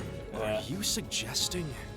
You want Rain to join the Noble Alliance? Should you accept my invitation, we will withdraw peacefully from Ymir. Furthermore, I give you my personal assurance that we will leave this village alone for the duration of this war. But after the war, it's open season, Reed. A fine proposition, is it not? Are we interested? No. No. No. No. Very well. Reed. Allow me to accept your invitation. Reed. Don't be an idiot. Actually, wait. I think I got an idea. Maybe Reed's just accepting the invitation long enough for everyone to get away, and then he's going to teleport using, you know, the Valmar's ability to enter the spirit vein. That'd be my guess. This is clearly a trap. They wouldn't come all the way out here and take you into their flagship if it weren't. I appreciate your concern. But trap or not, this might be a good chance for us, too. I think I'd regret it if I let it pass. Yeah, so KJ Sparks, I don't think Reen is not being naive about this. Maybe what he's going to do is he'll get intel on the inside of the flagship and then try to get back to Valmar to just teleport away. That'd be my guess anyway. Because, again, Valmar can enter the Spirit Vein, which is basically like a fast travel system. As long as he can do that, then he can get away. Valamar, transport Celine back outside. Are you certain? Now hold it right there! I'm your male god, Irene. The odds were against all of us getting back together, but we did it. And I'm sure we can do it again, too. So just wait with Emma for now. I'll be back before you know it. Valamar, if you would. Very well. Wait! Yeeting the Meowgana. That would be my guess anyway, KJ Sparks. Like, if I was reading this situation and I was forced to say yes in that situation, that's what I would do. You know, take advantage of the fact that Valmar can teleport, gather intel, and, you know. At least, and I hope that's what we're going with here. I really do. It seems the time has come for us to part ways once again. But remember this. You're an Alberea. There is power and dignity in that name, to whatever end you would use it. I want you to prove that the convictions you cling to are worthy of your loyalty. Not for my benefit, but for yours. Wait! Lord Rufus! Oh. Well met, Lord Schwarzer. It's a pleasure to see you again. The thing is, KJ Sparks, I can't imagine Reen being an inside man for more than a short duration. I'm just thinking, like, he said this as an opportunity. Maybe he's just trying to gather intel about the airship. Allow me to Just extend really my quickly. apologies for the harm my father visited upon this town and its people. Never mind that. What do you intend to do with my son? And what is a promising young man like yourself? We're simply going to borrow young Reen for a short while. There's nothing to worry about. I think there's a lot to worry about. I'm a busy man these days, though, so for now, I bid you adieu.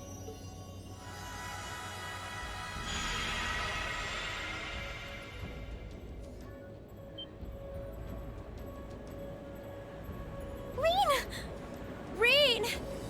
They all finally got back together, too. Why? Sorry, but I'll be back, I promise. So stay safe. Master Reen! Reen!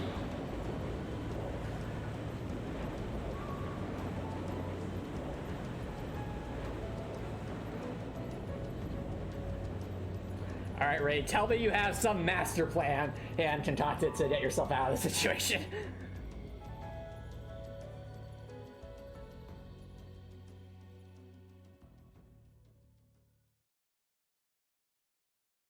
Act 1 Action Chronicles, and wow, that was the entire first act. Okay. Oh, lots of level ups and links. Okay. Many level ups were had. Many level. Whoa, we got Rush 2 with V. That's awesome. Indeed, KJ Sparks. Wow. Wow, okay. I think this is a good spot to take a break, chat, so don't go anywhere, guys. I'll be right back.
Alright, chat, welcome back everybody.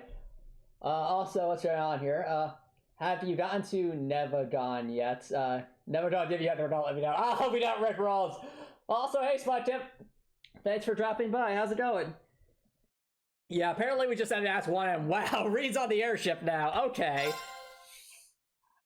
I have many questions.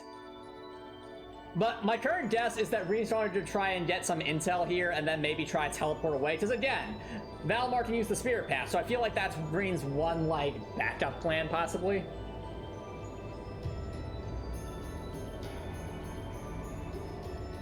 Also the music. I take it back. That's actually no. It could still work. It could still work. Valmar can use the Spirit Path while not being chained down.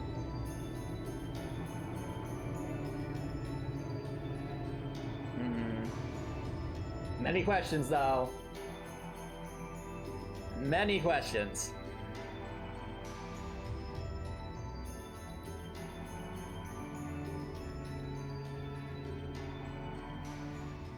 So this is what Duke Cayenne looks like from up close. I mean, Reen, we saw him last game. It's hard to believe that I've ended up in the same room as the leader of the Noble Alliance. You can't wait for Rufus to rip off his master reveal was showing the whole time. I mean, if that's Toa hidden inside of Lord Rufus, that's an amazing costume. Like, the fact that she's in, like, walking on stilts all this time, it's... No, I know you're joking, Spottif. I know you're probably joking. I sincerely doubt that would be the case. I guess we did meet back in Legram before the war broke out. Reen Schwarzer. Truth be told, we don't want this war to drag on any more than you do. Really? We only acted as we did, due in part to our dearly departed Chancellor's behavior being far too unreasonable to justify turning a blind eye. He garnered the trust of His Majesty, and in turn misused that trust. He flagrantly disregarded this nation's beloved culture and traditions, treating Erebonia as if it were his own personal property. Surely you too noticed this. No. Well, I can't say I disagree. We did hear story after story during our field studies about how aggressive his policies were. It's true his policies were aggressive, but at the same the way time... he didn't care how many enemies he made as a result, creating terrorist groups like the Imperial Liberation Front.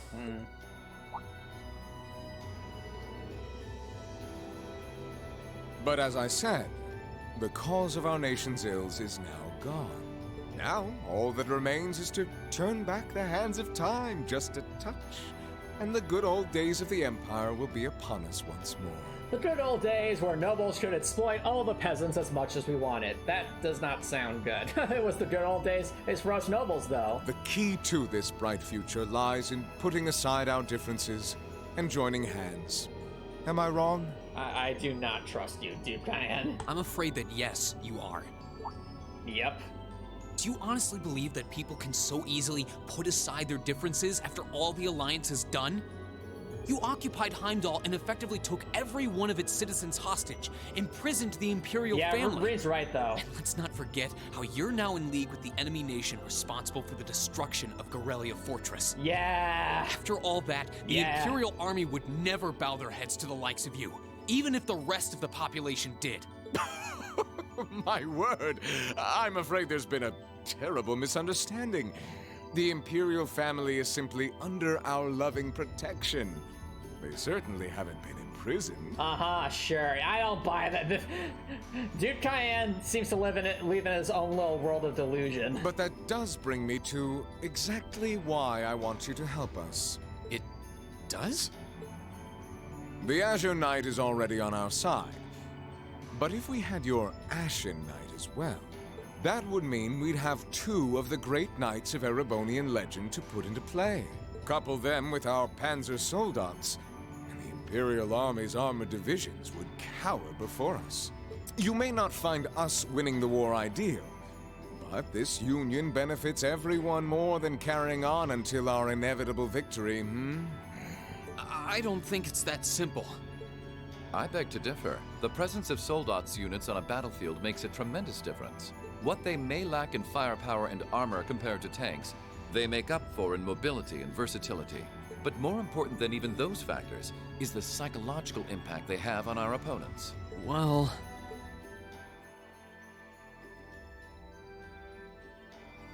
We're only human. As such, we are as captivated as we are terrified of giant beings bearing human form. And if that holds true even for mass-produced soldots made with modern technology, it will be all the more true for the divine knights of legend you and Crow possess. Can't argue with that logic. I will say it once more.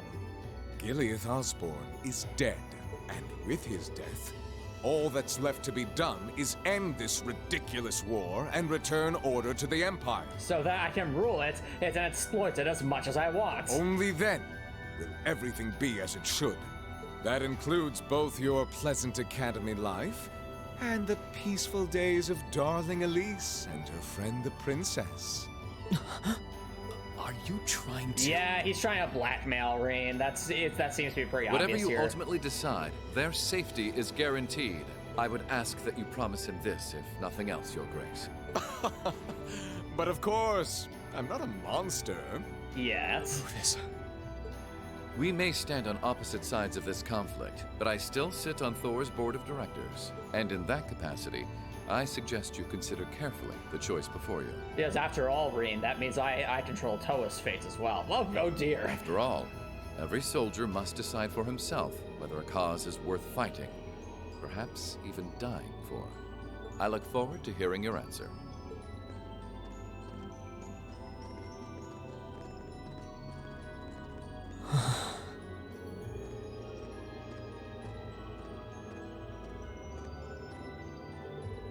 Please come with us, Master Rain.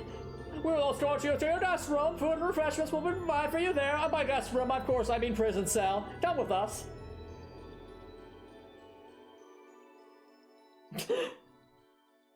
Intermission aboard the Panther Crew. So this is an intermission. So, okay. Huh.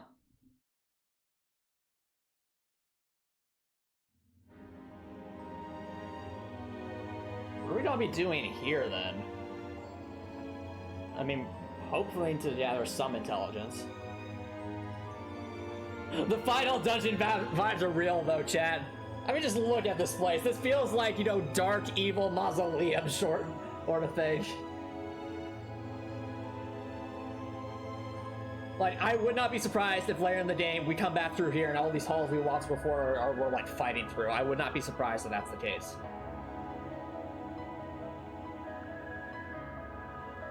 And also, wow, this song is eerie. All that's left to be done is end this only then. That includes both your pleasant... I suggest you consider carefully the choice before you. After all, I look forward to hearing your answer. It's hard to argue that this war began because the noble faction went too far. But the longer it goes on, the more people are going to suffer. Am I really okay with that? If I join them, I could reduce the number of victims, be friends with Crow again, free Elise and Princess Alphen. Everything's like, but if I do that, last time I'll never forgive you, so you know. No, this isn't that simple. Think, Rain, think. I was able to reunite with the others, but Elise and Princess Alphen are still in the Alliance's custody. What's the best thing I can do? This isn't just about me. What do all of us want to do? Keep racking your brain like that and smoke will start coming out of your ears. Bro. Is that a pendant bastard, Crow? What do you want? Hey now, no need to give me that look. I so too have to give you that look, Crow. Do you know how much pain you put me through at the end of the last game? I figured I was gonna find you busy thinking everything over like your life depended on it. And what do you know? I was right. How about you mind your own damn business? I don't think Green wants that much yet, but look at Green's reaction here. It's like, go away, Crow. And don't you have better things to do with your time? I figured the glorious Azure Chevalier would be far too busy with the war to be hanging out around here. It's tough being popular. If you joined us, I could get away with doing half the work I am now. See, look, he's even trying to exploit Reed even so now. Come on, stop freaking out about it so much and make a choice. This isn't something I can just decide by flipping a coin, Crow. Besides, It'd probably be an easier choice if not for a certain someone. Yeah. What's that in your hand, anyway? Grub, of course. Kinda early, but I brought you your lunch. Mind if I join you? Yes, I do mind. Hamburgers, fries, and onion rings, huh? I was expecting something more fancy like I had last night. Oh, that kind of food more your thing? Okay then, give me a minute while I go ask the chef to whip something up. No, this is fine. The burger looks delicious. Cool. All right, dig in. This tastes kinda different from a normal burger. That's because I poisoned it, Rain. Hey, you're really too trusting, buddy. Oh, no wonder. It's got whitefish in it. Yeah, they're called fish burgers. Pretty good, right? Yeah. The tartar sauce makes for an unusual extra flavoring, too. Oh. This tastes amazing. I like this way more than the food I had last night, to be honest. Well, glad to hear it. Guess it was worth putting my cooking skills to the test after all. Wait, you made this? Was my first time cooking in a while, too. Sharon could probably do better, though. But then again, Sharon's probably even put some explosives in all of her food, so you know. But I wanted to give it a shot anyway. This stuff was like soul food back in Jirai, where I grew up. Oh.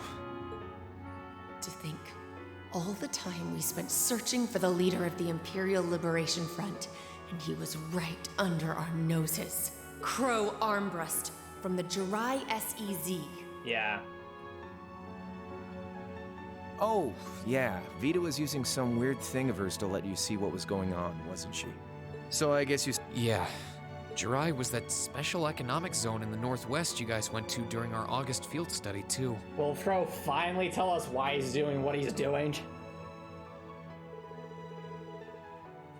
We didn't run into anything like that in the Uri Special Economic Zone. Though I guess that makes sense, seeing as it's under the direct control of the Imperial government and not a noble. I seem to recall that it was annexed 8 years ago, is that right? Yeah, yep, the Empire switched it on nice and neat, without much opposition.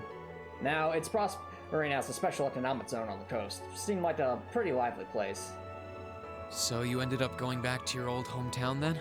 Yeah, by pure coincidence. It's changed a lot since I was last there, so it was kind of surreal being back again. But it was nostalgic in its own way, too. It's been bugging me for a long time now. What could have made you want to join a group of terrorists like the Imperial Liberation Front? Thank you, Reed. You're asking the real questions here. What was it that made you hate Chancellor Osborne that much? Enough to take his life? Tell me, Crow. Please. I want to know what it was that made you who you are now. What kind of place Jirai was, how you lived there, and what you were doing before you entered the academy and met Toa, Angelica, and George. Where's the fun in prying into a guy's past? Save all that talk for your number one in class. Who's the lucky girl anyway? Elisa? Laura? Emma? Fee? And Reed's like, Crow, you already know who it is. I know, I'm just trying to really... He rubs salt in the wound, Reed. You haven't even seen her this game, have you, Crow? And don't tell me it's Millium, because, you know... I'm serious, Crow. I really want to know. Think of telling me your past as paying off the interest you owe in that 50 Mira. And the Bank of Reen has the highest interest rate on the continent, Because bro. until I know, until we know, we won't be able to move forward. You're really serious.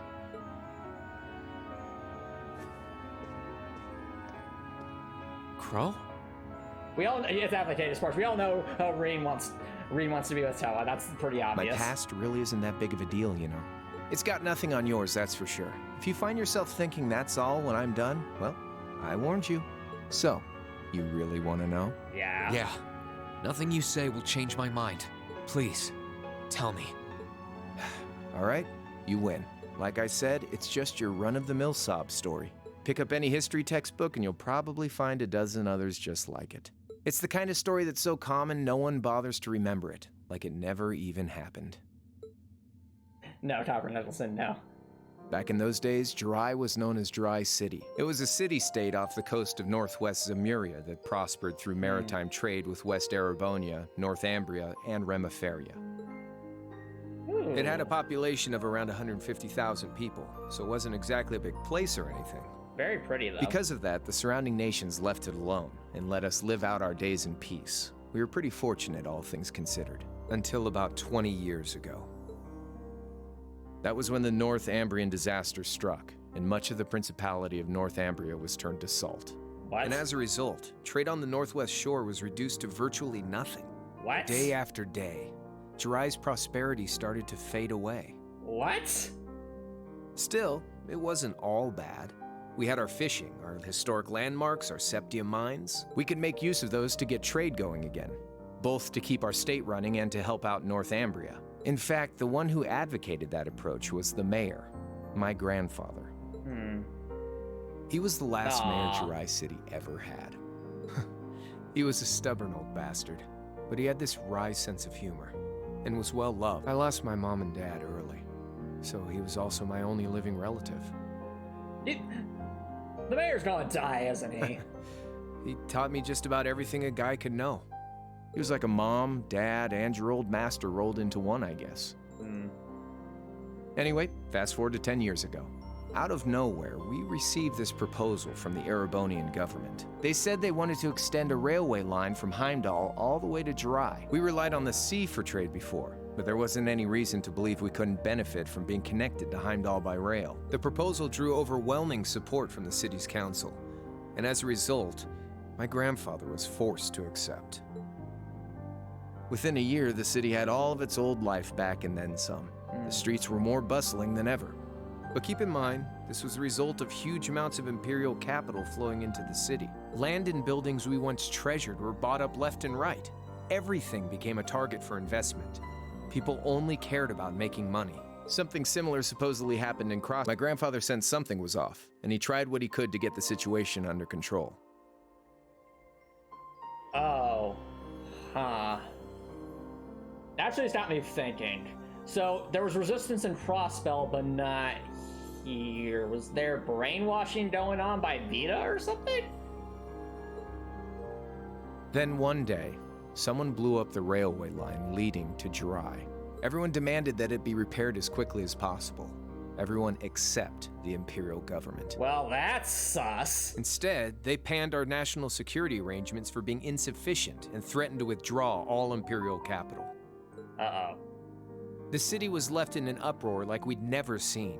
Shares plummeted, and with no one able to ascertain the culprit's identity, chaos reigned. That was when he showed up. Chancellor Gileath Osborne, in his third year as representative of the Imperial government, personally came to Jiraiya. We then received a second proposal.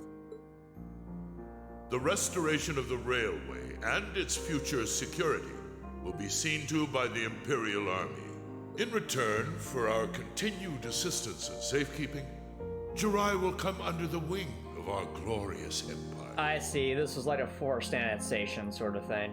And attain even greater prosperity as a special economic zone. The timing was too good to be true, really. Realizing this, my grandfather staunchly opposed the idea. He tried everything he could to convince the city's council to reject the offer. Unfortunately, once you taste the sweet fruit of prosperity, it's hard to want to go back. The council, made up of influential merchants and all their greed, jumped at the offer. And tempted by the elimination of customs, together with the tax breaks from being an SEZ, many of the citizens did too.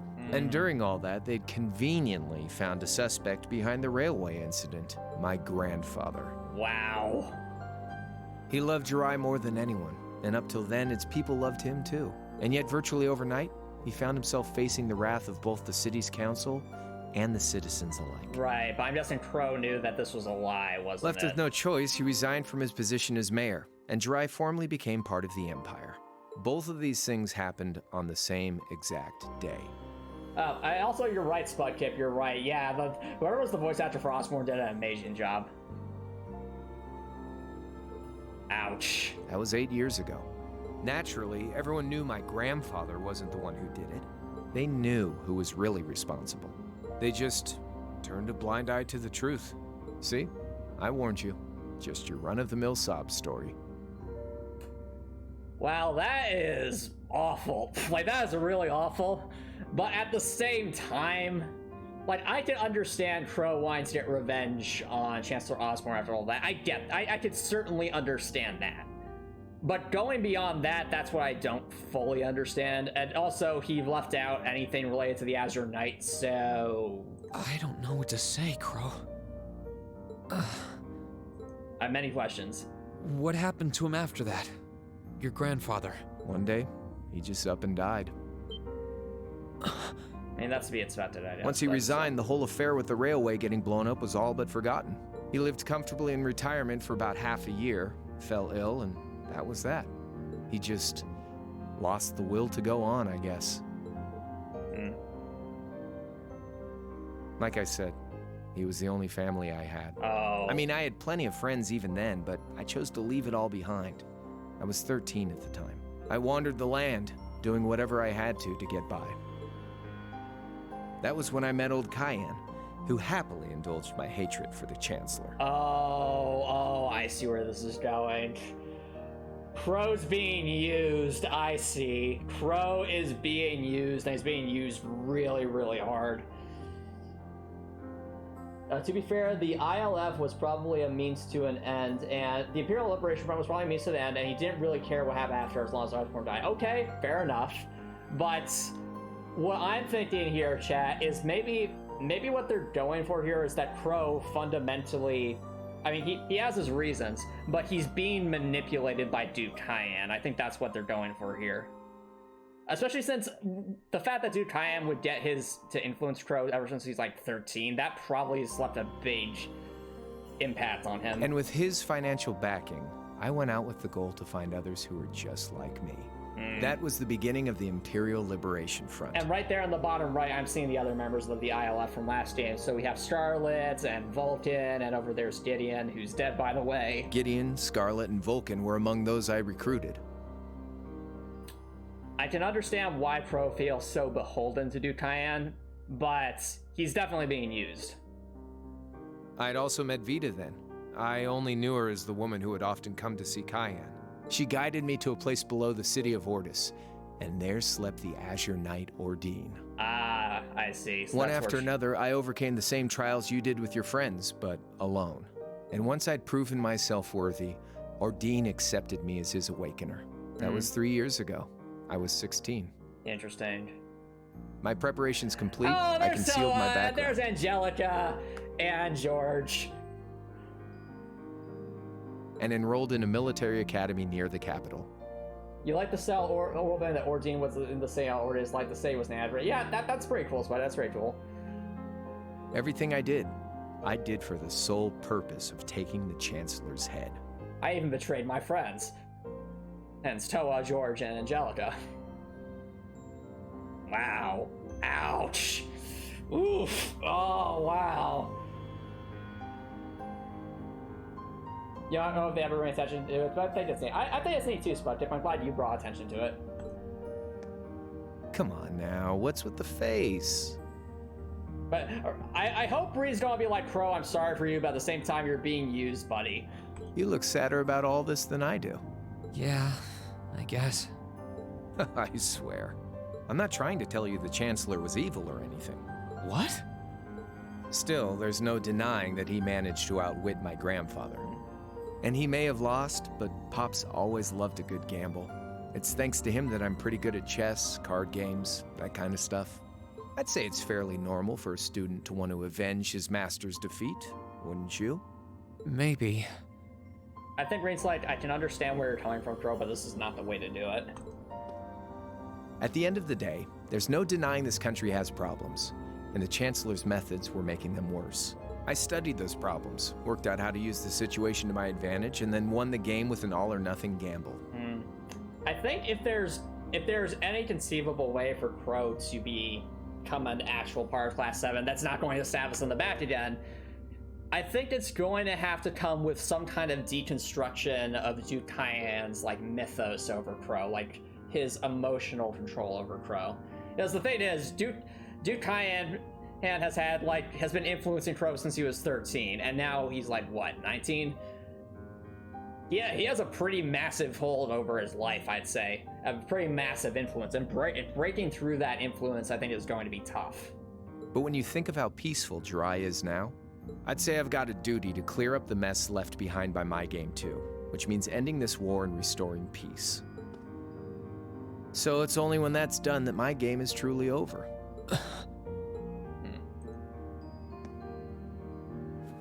I don't want whatever your decision is to be influenced by my past, okay? I also have to give everyone their daily reminder that this is an anime game. Like Rufus said, you need to think long and hard about what it is you're fighting for. For you, more than anyone else. Yeah, but Crow... Okay. This is actually really fascinating. So, I know there's been a lot of dichotomies here between different antagonists and members of Class 7. I think if I were to sum up the dichotomy between Crow and Rean, in terms symbolically speaking, I think Crow represents someone who lives for themselves as an individual for their own benefits, and Rean represents someone who lives for others' benefits. Because whenever Rean gets upset, it's usually because he feels he's not able to support others as much as he wants to. Whereas when Crow gets upset, it seems like he's upset about not being able to accomplish his own goals specifically. And I think that's a fascinating, way to show contrast between these two characters. Anyway, I think I've stuck around here for long enough. Because again, the way Rean has portrayed, the way Rean views his lens of the world up to this point is for how it affects other people he cares about. Whereas with Crow, it's all about his own personal vendettas and things like that. You're going to be treated as a visitor. Well, sort of. It's about time for the higher-ups to head back to Heimdall, so go ahead and pass the time however you want. However I want? What else can I even do here? Airship? What?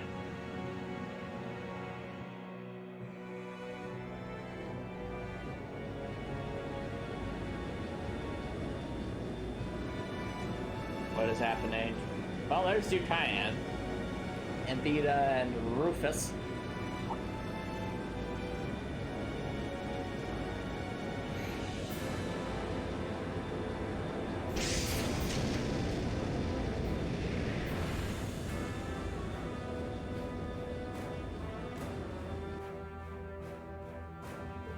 There'll be no guards outside your room, so if you want to try and escape, be my guest.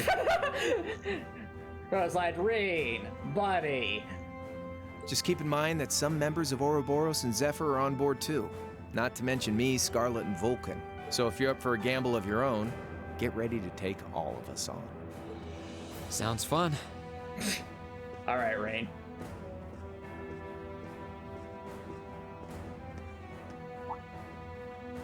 Oh yeah, one more thing.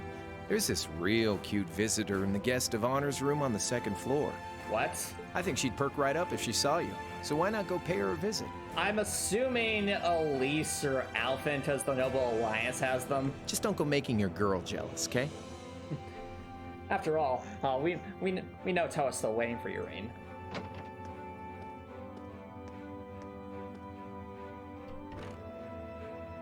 I wonder who he means. I sincerely doubt it's Toa, because he said don't go making your girl jealous, which leads me to believe that whoever's there could not possibly be anyone that could have been romanced last game, which means it's probably either Princess Alphen or Elise. He said she's in the guest of honor. That'd be my guess. Well, I can't waste much time here. I told everyone I'd definitely come back soon. And the reason I'd lean towards it being Elise is the fact that it's Duke Alberea that's keeping Princess Alphen hostage, so... Right now, I need to gather as much information as I can. Yep, Rean's the inside man. Make my choice after that. At least then, it'll be an informed one. Yeah, I'm assuming the Destivar is probably Rean's sister. Okay, wow. Things have happened. All right, well, we definitely need to explore. So, oh, wow, there's a lot of story events. All right. Well, looks like we're investigating, chat. We be investigating. We need to see as much of this area as we can. And so that we can use this to, I'm assuming, attack here later in the game. They're probably gonna be like, what are you doing, Master Reed? Get back in your hall. If it isn't Master Reed, is there something that we can help with you with? If so, please don't hesitate to ask. Oh, I should figure I wouldn't be able to get through here. Nothing in particular. Please keep up the good work. Reed's like, I can't go that way. Not yet. Also, read a message as Toa. I will not say a quote from my favorite book, but goodness is not goodness that seeks advantage. Good is good in the final hour, in the deepest pit without hope, without witness, without reward. Virtue is only virtue in its gross. Yes, this is what he believes, and this is the reason above all called that he is loved. The Madman. And Dr. Schwarzer, THHDND. For the book of its genius, this in Harry Potter. That's a quote that Crow would probably understand, but I don't understand. I know, Toa, I know. Crow probably has his reasons, but still, he's very much, I think, thinking for himself. Also, I wonder. Well, it doesn't matter. She focus on data or information for now. But Reed, no! Reed, think about it! Think of the air vents, Reed! That could be the way we get out of here!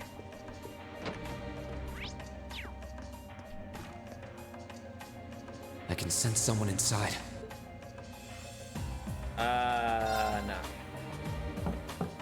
No. Come on in if you like. That sounds like... Is that Scarlet? Excuse me.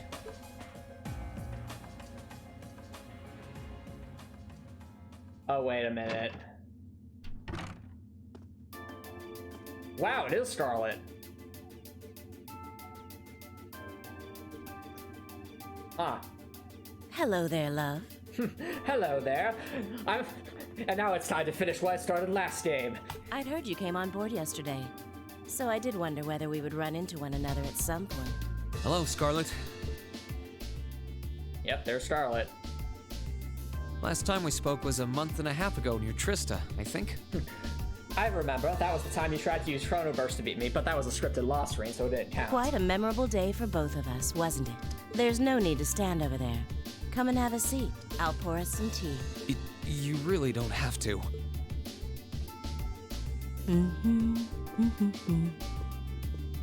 Well, I guess there's no harm in chatting for a bit.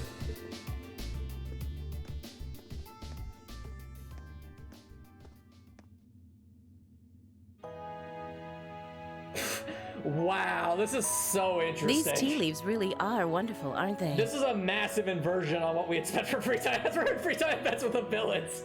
What are we doing? Only the best for the airship of Erebonia's most powerful noble, I suppose.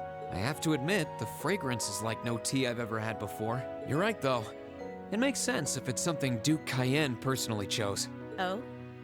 I was under the impression that your family is a part of the nobility, too. Your father is a baron, isn't he? He might be a noble, but generally barons aren't all that wealthy. We live a relatively modest lifestyle. Oh, really? I wouldn't have thought it before, but maybe my family was actually more well off than yours. What? And Scarlet. I heard she lost her old hometown when... Yeah, the eminent domain thing.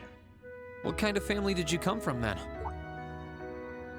Oh, they weren't nobles, if that's what you're wondering. They were just relatively wealthy farmers. We were almost local celebrities in a way. Oh, I see. You're wondering how someone like me became a terrorist? It's written all over your face. Oh, I'm wondering. Well, I figured it was can't deny that domain, I'm curious. But I'm guessing there's a bit more to it than that. I heard that you lost your hometown because Osborne built a railway through it. Oh, did C tell you? No, I suppose it must have been V. He never was one to keep quiet about things. So, I mean, what happened? Some things are best left unsaid, I think. It's not as if knowing would somehow allow you to change things. I suppose. You're so adorable, Reen. Now I know why C took a liking to you. What do you say? How about you come and fight with me and the other big girls and boys? It'll be fun, I promise. Please, stop teasing me. Anyway, thank you for the tea. He's like, okay, I'm out. It wasn't just made with high-quality leaves. It was brewed exceptionally, too. You're very welcome. Oh, actually, I may as well ask while I have the chance. Where did you learn how to use that weapon of yours anyway? It's pretty unique. Oh, that? I suppose it can't hurt to tell you. The holy city of Arteria. Interesting. The Arteria? Where the high seat of the Septian Church is? That's the one. It's called a Templar sword, and it's a traditional weapon in the church. A few years ago, I was studying to be a sister and was trained in how to use it there. Huh. What? Surely you must be talking about some other church, right? The Templar sword is the best weapon in the series. How come it just doesn't have its insane range, or just because of the cool factor? You're telling me there are sisters in the Septian Church who use weapons like that? There are more things in this world you don't know than you could possibly imagine. Seriously, Niham Falcom wrote an absurd amount of world building for this game, but I'm sure you're enjoying that. Well, it doesn't matter much now. I ended up returning to Erebonia before my training was complete. Fair enough, Swept. Oh? Anyway, that's all I'm telling you for now. I'll give you the full story if you decide to join us. Sound fair? And if you choose not to join, well, that way has its own charms, I suppose.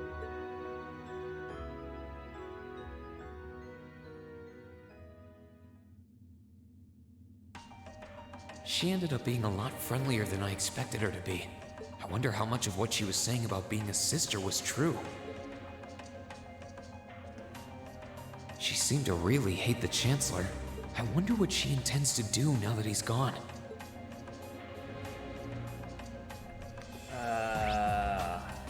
Okay, so I don't think time passed. Let me check my objectives real quick.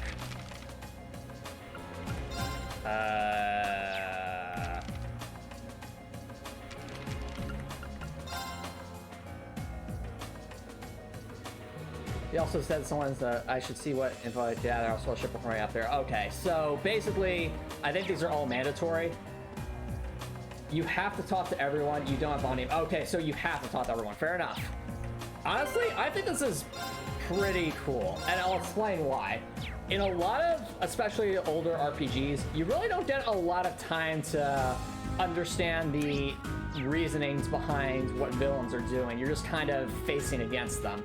Here, though, they're doing like an inversion with the free time events here, where instead of free time events with your friends, you're having 4 spawning events with the villains, and this is honestly pretty cool. I like this. I think it's cool that we're getting to see we're humanizing all of these antagonists we're probably going to have to fight. So I think that's awesome. I think that's really, really awesome. I can sense someone inside. It makes me more invested in these antagonists as characters than just as obstacles, if that makes sense. Judging by the fact that S is in the next room. Oh, this is probably going to be Vulcan then, isn't it? Huh?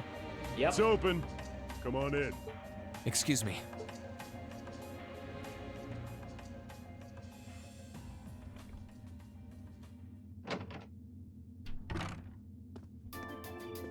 Oh, I plan to speak to everyone, Copper Nicholson.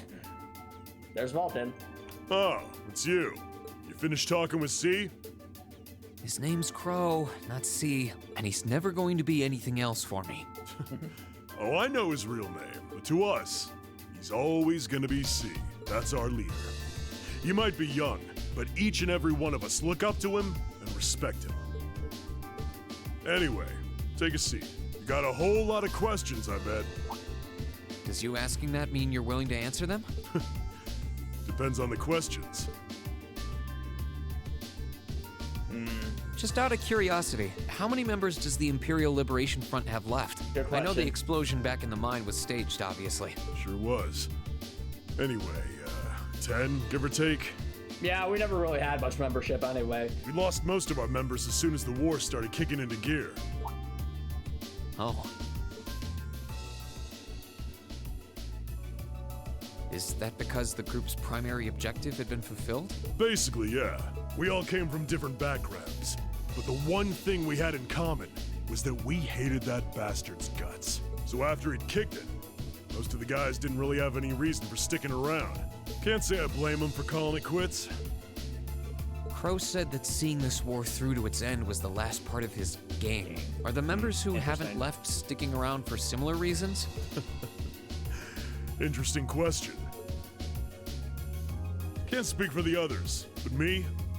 I don't really care how this war goes. I mean, I'm a former Jaeger who can hold his own in a fight.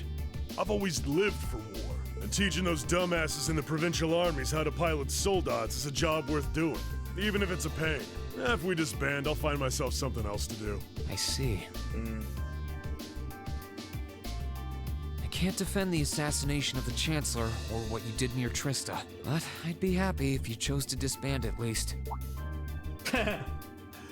You're a funny kid, being oddly nice to us after all the shit we caused, don't you think? The cycle of hatred's gone on for long enough. The crimes you've committed will never vanish, but no one wants this war to go on longer than it has to. It's not as though you guys want war, do you? That's enough of the niceties. You've got time to worry about us. Use it to worry about yourself. Whether you choose to side with the Alliance or go against them, you've got a tough road ahead, whether you like it or not. Make sure to think long and hard before you decide. And if we end up as enemies again, show me what you got. On the battlefield, I mean. Excuse me.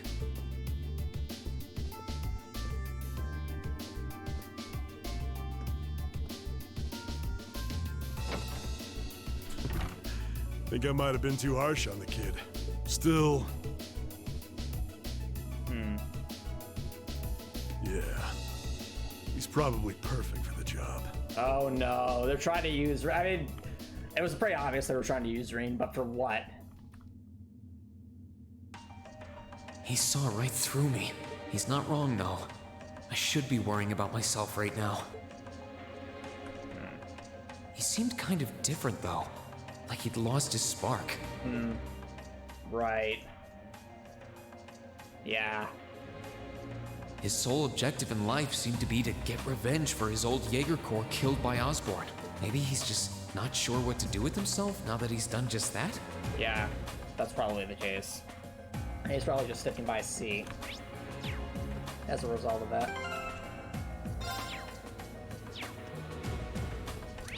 Alright, well, first let's get the guy I don't want to talk to out of the way, Baron LeBlanc. Good day to you, Reen Schwarzer. What the? You're the... You sure look comfortable. What are you doing here? Ha! Why wouldn't I be? I'm as much a guest on this ship as you are. And who would deny themselves the pleasure of a ship so beautiful? The furnishings are immaculate. The food and wine are positively sumptuous. And I am of the firm belief that it's wasteful not to take advantage of the opportunities life presents you. You've never watched Lord of the Rings, Dr. Nicholson? It's really good. It's really, really good. Ah, and speaking of opportunities, don't just stand there. Take a seat and join me in having a drink. No. You've been blessed with the rare chance to sit and chat one-on-one. I can't believe that's how you describe yourself.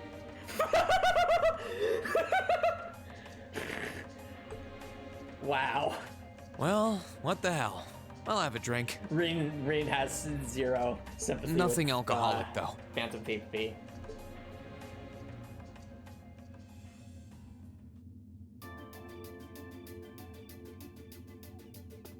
Funny. I didn't realize you'd met Prince Oliver. Ha! Indeed. There are few even among royals whose palate is so refined as his.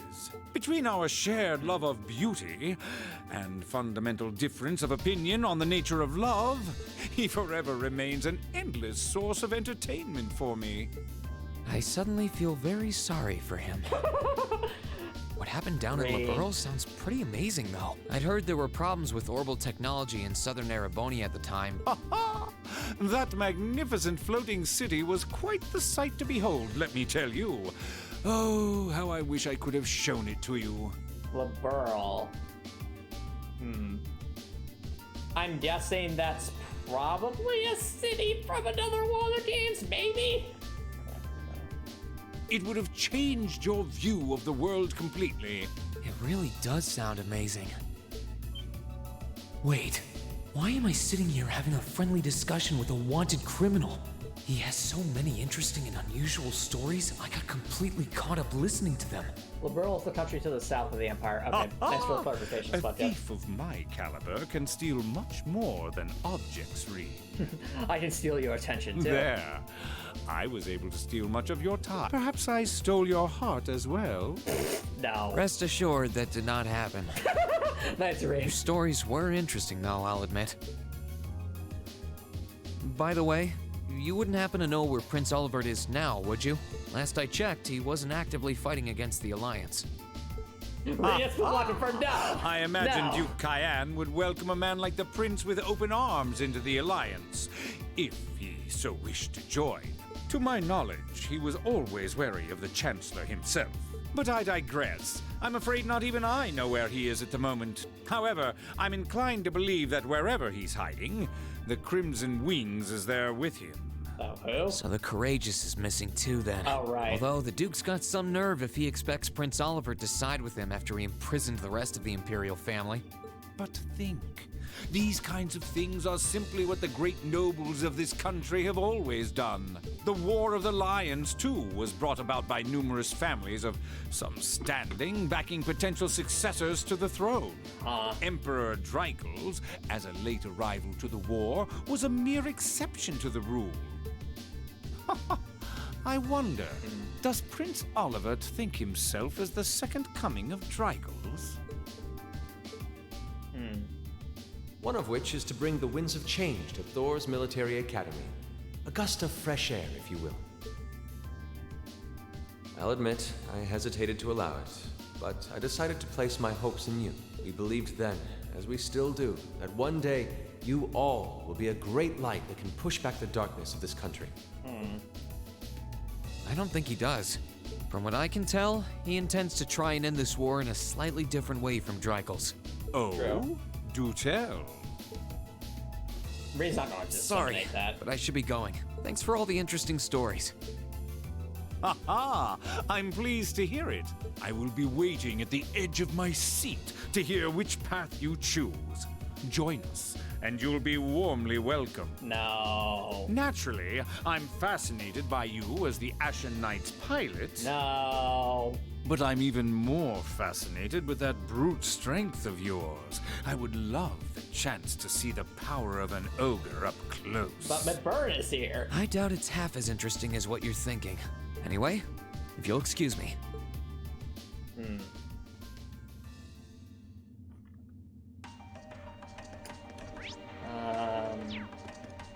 Do you have anything to say, sir? Good day, Master Ray. Oh, right, that's Albert. Eustace is butler. Right. Well, let's just force us up for what's up here. Okay, some more events, and I'm assuming that's where our ending has to be, is in this room over here.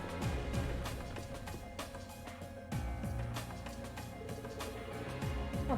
Is there anything I'll be able to help you with? I'll do anything that I can to make your stay as pleasant one. This should be the guest of honor's room. It sounds like whoever's in there is busy. Might be better to swing by later. Oh, I see.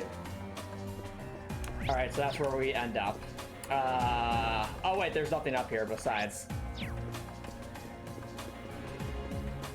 Mayor Guest of Honor's room, I see. I think. Yeah. Okay. So who's behind which door, I wonder?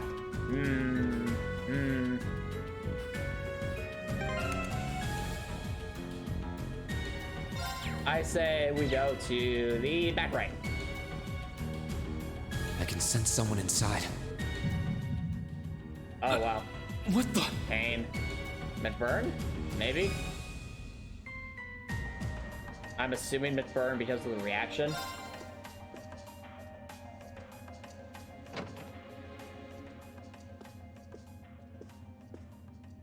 Huh? Oh, yep, that's McBurn. Oh, it's you. Forgot you were staying here too. Yeah. What was that? It's gone now anyway. So what's up? I couldn't give a damn whether you joined the Alliance or not, to be honest. Oh, I didn't come here for any specific reason. Interesting. Oh yeah, we're you going to bring mixed up by that. any chance? I'm sure. I hope he brings. Could I sit and talk to you for a while? What a pain in the ass.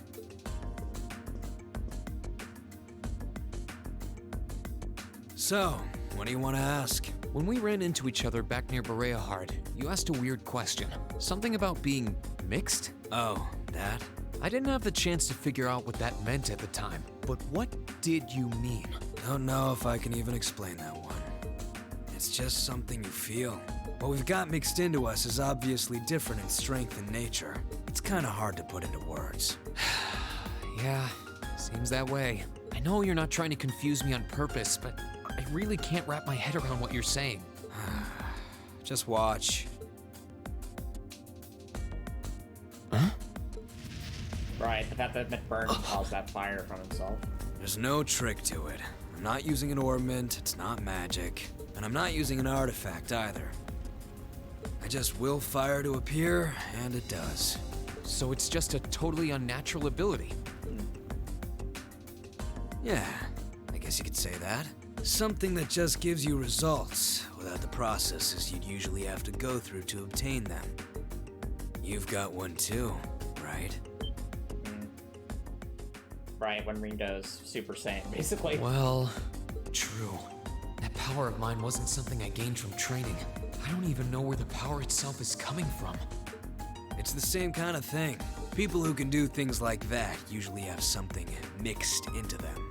Something foreign, unnatural, mixed into their body itself. Different to the church's stigmas. What does that mean? Looks like a pretty small part of it in your case, though. Oh. Right. The star. There, huh? Anyway, I couldn't tell you how, where, or why whatever it is got mixed into you. Sure, you've got more questions, but sorry. I can't answer them. No, it's okay. You've answered enough already. Did Reem get like the blood or something of Emperor Drykel's mixed into him? If so, that would explain why we seem to be getting flashbacks of Emperor Drykel's life. That'd be my doubts right now. I feel like I understand myself a little better now, actually. Good for you, I guess. So, we done now? Yeah, thanks for your time. Oh yeah, so how much of you is unnatural? Me? All of me. Oh, that's scary. It's just faded to black. And very ominously. His circumstances seem very different from mine. Guess all I can do is remember what he said. Maybe I'm sure one day I'll find out what this power of mine is. One day. Alright. So, if that was McBurn, I'm gonna guess that next to him will be Duvalie, and then across the hall will be Altina, and... what was the other one? Like Zeno and...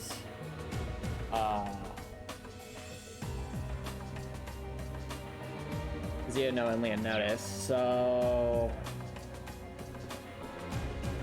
let's see what's in this store then. Huh? I think I can sense someone inside. Given the circumstances, I imagine it must be one of the people who fought us in Ymir. Us in Ymir, so it's Altina? Huh? It's open. I imagine it's Altina. It's empty. Weird. I could have sworn I sensed someone in here. Suspicious. Suspicious. That's definitely Altina. Oh.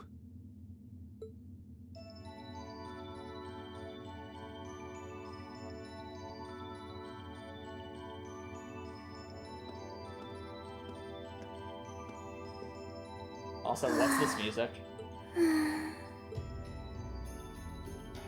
Looking at her lying down like this, she really is just a child. Maybe 12 or 13.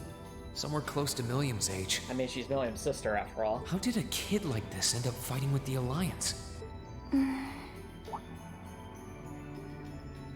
are you? Who's calling me? Is she talking in her sleep?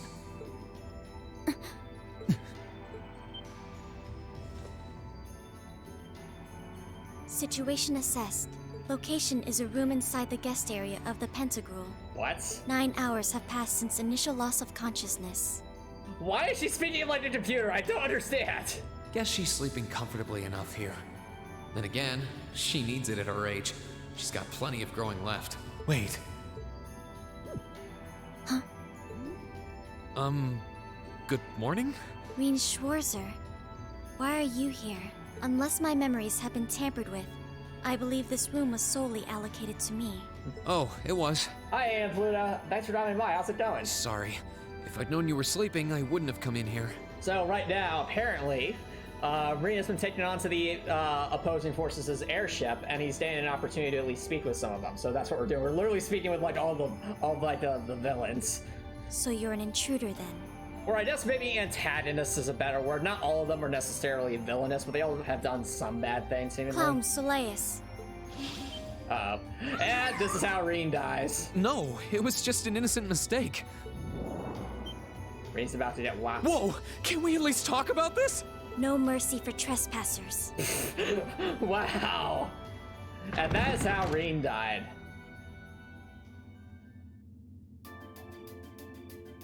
So you claim to have no inappropriate motives for sneaking into this room? Not claim! I really didn't! But once you walked in, you fell victim to temptation and chose to act in accordance to your desires. What the heck is this conversation? No! No, I didn't! How many times do I have to explain what happened before you'll believe me? I was making a joke. Had you any intention of harming me, Clown Soleus would have attacked you. That he didn't proves your innocence. Yep, anime cliche indeed. Right. Then what was all that for? Oh, whatever. I suppose it's my own fault for coming in without permission. Anyway, I've cleared my name. I'll see you some other time, probably. If that's what you want to do, you didn't come to ask me anything then? Yeah, I was about to say, we should probably ask Alcina some questions. Namely, why do you and Millium have the same last name? I think that's a pretty important question. Well, no. Honestly, I didn't even know you were in here. I do have a lot I'd like to ask you, though. And just as much I'd like to say to you. Okay, if you're offering, what are your reasons for helping the Alliance? All right. Why do you have a puppet just like Millium's? Just who are you? Many good questions. The answer to your first question is, I was ordered to do so. Okay. As all information regarding Clown Soleus is confidential, I am unable to answer your second question. I guess my current guess is that probably Lecter ordered Alcina to do this. And as for the last one, I am unable to fully comprehend the depth of your question. Oh, forget it. You abducted my sister and the princess. Whether you were ordered to or not doesn't change that. And it's not something I think I can forgive. Whoa, oof. Sorry, that was probably too harsh. I can't pretend to know anything about your circumstances, but I do know that you didn't abduct them of your own free will. Oh dear. Anyway, with that said, I'll be going. Maybe we'll have a chance to talk again sometime. The Black Workshop. What? What? That's the name of the place I belong to. Okay. It was they who loaned me to the Noble Alliance. Huh. Unless you choose to join the Alliance, that is the most I'm able to disclose to you. The Black Workshop. Is that supposed to mean like some super secret, like military base or something? The name doesn't ring any bells. And loaned? That makes it sound like... I suppose it's none of my business. Why? Thanks for telling me. I'll be sure to remember that name. I can't see doing so holding any real purpose for you. Incidentally, did you have any untoward motives behind what you just did? Well, you see, Altina, Reen basically basically gives everyone head pats. No, that's I pretty did well not. established. Yes, Reen head pat Schwarzer, indeed. The Black Workshop? Loaned? This has so many dark implications for both Altina and Millium as characters. Sounds like stuff worth remembering. Well, questions for Millium for later, I guess. Alright, I'm assuming this one will be Leonidas and Zeno. Oh no, it's Duvali.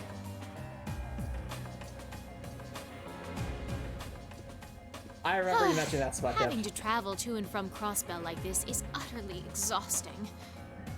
I was honestly hoping to save Duvali for last, but oh well, here we are. I remember you mentioned that, Spud Tip. No, I mustn't complain. I'm doing this for the sake of my lord. And I need to prove that I can actually beat up those students next time, so that the Steel Maiden will accept me again. Didn't I see her in Legram? Who goes there? Wait, you're the Ashen Knight's pilot.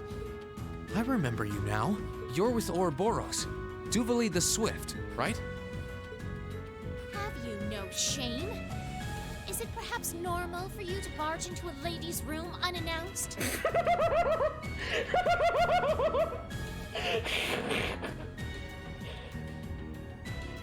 Ladies and gentlemen, I think we have just proven that Duvali knows how to break the fourth wall because we literally just did this.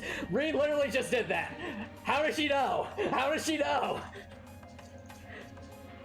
It's like, because I can break the fourth wall, Antomicx. You and that Arseid are only as bad as each other, I swear.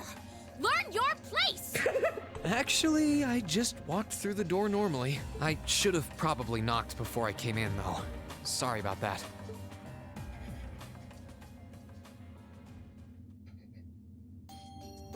Duvali just grabs her armor and she's like... So, now that we're understood, what do you want? Ray's like, I want to ask more about the Steel Maiden. Duvali's like, well, too bad. I'm not going to tell you. Now get out. Have you come to tell me that you'll be fighting on our side after all? Can you not jump to conclusions? Besides, it's not like you're working with the Alliance because you agree with what they're doing. Oh, naturally. Lady Clotilde seems to have a purpose of her own. But for my part, I have no obligation to help the Alliance whatsoever. Then why, Duvali? Why? I'm simply cooperating because I was told doing so was necessary to the plan. Plan? I'm not sure what she's getting at. Just so we're clear, that lord you keep mentioning isn't Vita Clotilde, is it? No. She may be an Anguis like her, but my lord is the seventh, not the second. She's the leader of the Stahlritter, the great light which guides us. Gallant yet beautiful, proud yet merciful. Oh, really, really, really attractive. Reed's like, are you, Duvali, do you have some pent-up feelings? I'll continue. She's the strongest knight of all. And oh, she's simply divine. Well, you've made it clear how great you think she is. Yeah, I was about to say, me thinks somebody clearly has a crush. Like, someone very much has a crush. So the head of the Stahlritter is also a woman? She certainly is. And if you must know, 100 swordsmen of your strength couldn't hope to equal her. No, 1,000, even 10,000 of you wouldn't be able to so much as scratch her. Okay, I get it. She's strong. Still, okay. If she's a woman who could be described as the strongest knight of all, Laura already noticed the similarity between the Eisenritter and Stahlritter, but she really does sound like Saint Sandlot. What? I see I've got you thinking. Mm-hmm. Incidentally, I may have already mentioned her title, but one can never share my lord's glory too many times. She's known as the Steel Maiden. And that's all you're going to get. My lore bit's done. Darn it. The Steel Maiden, huh? And with that, I believe that's enough idle chatter. No! No! Why? No, I was joking. No, keep going. I want to know more.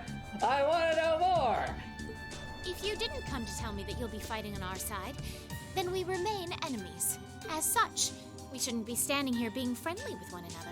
Yeah, I suppose you're right. Sorry for bothering you. Actually, there was one more thing I wanted to ask. Do you have a crush on the Steel Maiden? Did I not make that abundantly clear, Rain? Never mind. You're not an enforcer like Blue Blanc or Sharon, right? Is there any reason for that? You just had to ask.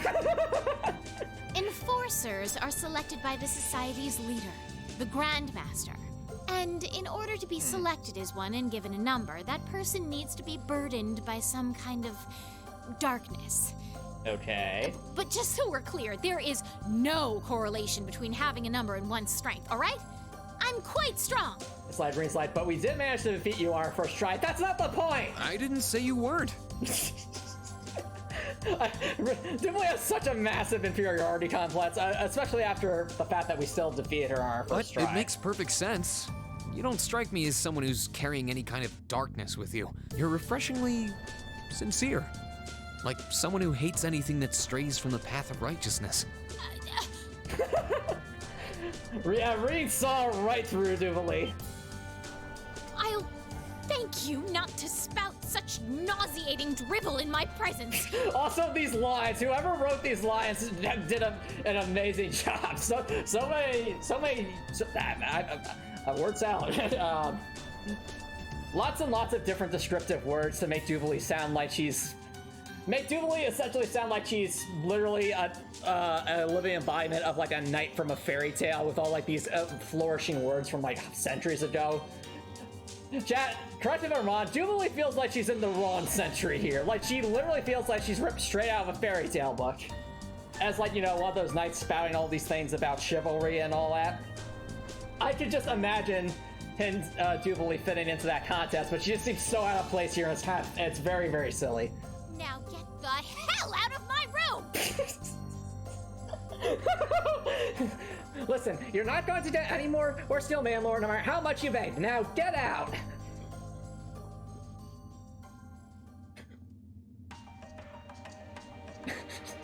She chased me out.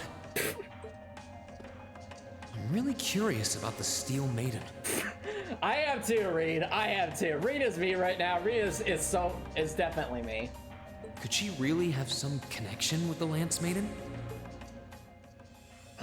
Oh, there she was from last game. For the whole 5 seconds we saw her for. Us during our August field study.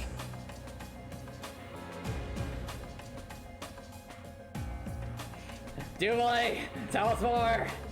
Stall Rose, Steel Mayor, huh? I'm curious, but I doubt she helped me fill in the blanks even when I asked. Yeah. All right. I just thought, and then there was one. All right. I wonder who's in here. We got a visitor? Yep. Come on in. Excuse me. Well, there's Zeno and Leonidas. Oh, music's going ham. Figured it was you. Sup? Have a seat. Bourbon? I suppose not. Yeah, I really shouldn't. How come you guys are being so friendly, though? I mean, we're on opposing sides and all. Why wouldn't we be? It's not like we're on a battlefield right now. We're Jaegers. Nothing unusual about us trying to cut some throats one day that's sitting in a bar with the same guys the next. Of course, if you would rather fight with us, that can be arranged. He'll just absolutely stomps us in the ground, but who cares? I shall have to politely decline.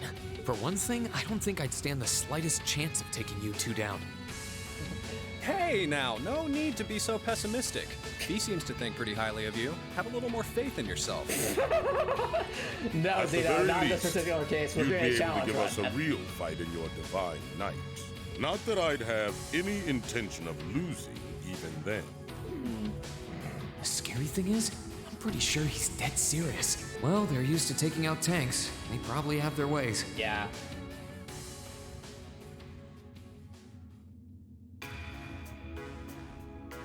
Huh. Oh yeah? Ranking 72nd for the year in an academy full of big shot students ain't half bad. Brings a tear to my eye to see our little Fee putting her heart into her education. I tried to be exactly in the middle, you two. I wasn't aiming to dead rains until Rain helped me. And don't forget, she was the youngest of her classmates, too. Well, except for Millium, but The boss was right when he Let's said not that go she into that. can do anything she puts her mind to. You got that right.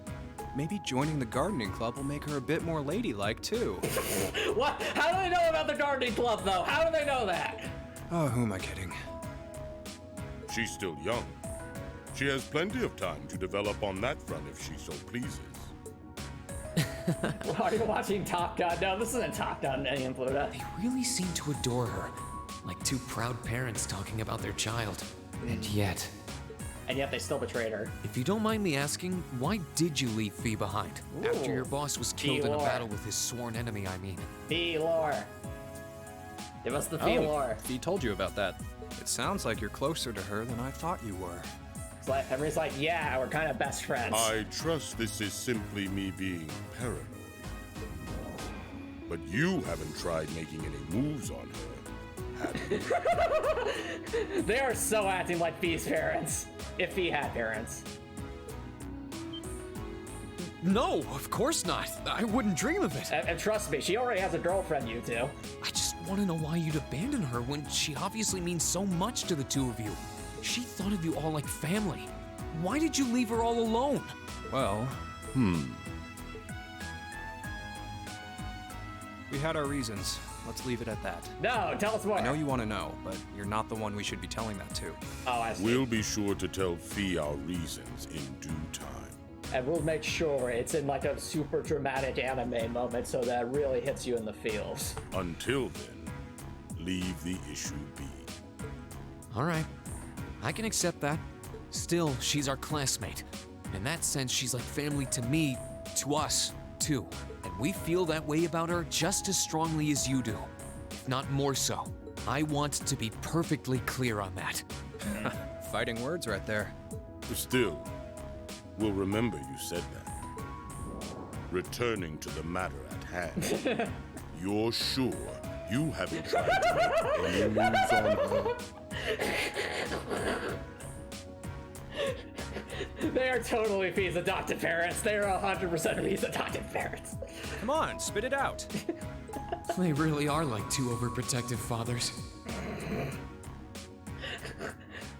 I think one thing that's so funny isn't just the way Leonidas say that, but also there's the zoom in and the I was sound hoping to effect. get a It bit just more fits out so of them well. about what Zephyr is up to. All we did was talk about Fee the whole time. Is that like, you know, I'd see it, so I'd ship them. well. I would definitely ship them. They seem like they'd be a good fit for each other. At least now I know As a that couple, the guys I mean. in Zephyr really cared about her. So. All right, chat.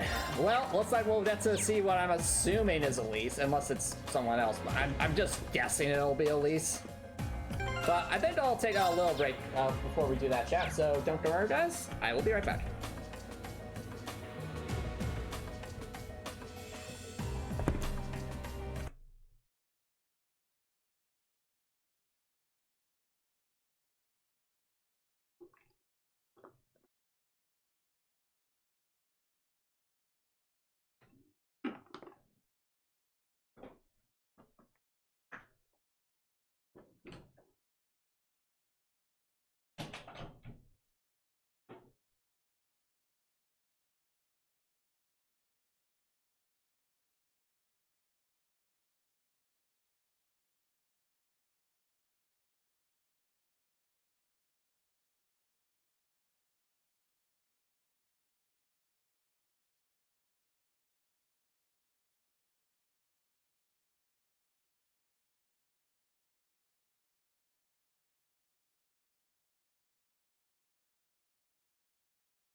Alright, chat. Welcome back, everybody.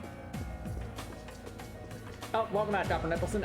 We spoke with Jubilee, we spoke with Altina, we spoke with Leonidas and Zeno. And now I'm assuming we're about to go. I'm assuming this will be Elise. That's my best I guess think the mate's anyway. finished working in there now. I wonder who's using this room, though. Alright, so begins, chat. So begins. Yes? Who is it? Please come in. Definitely sounds like Elise. That sounds like... Excuse me.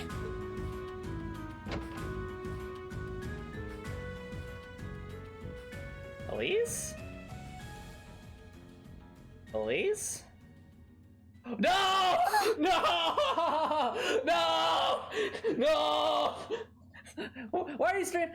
Why are you streaming now, Antomicx? Aren't you trying to ring rescue me?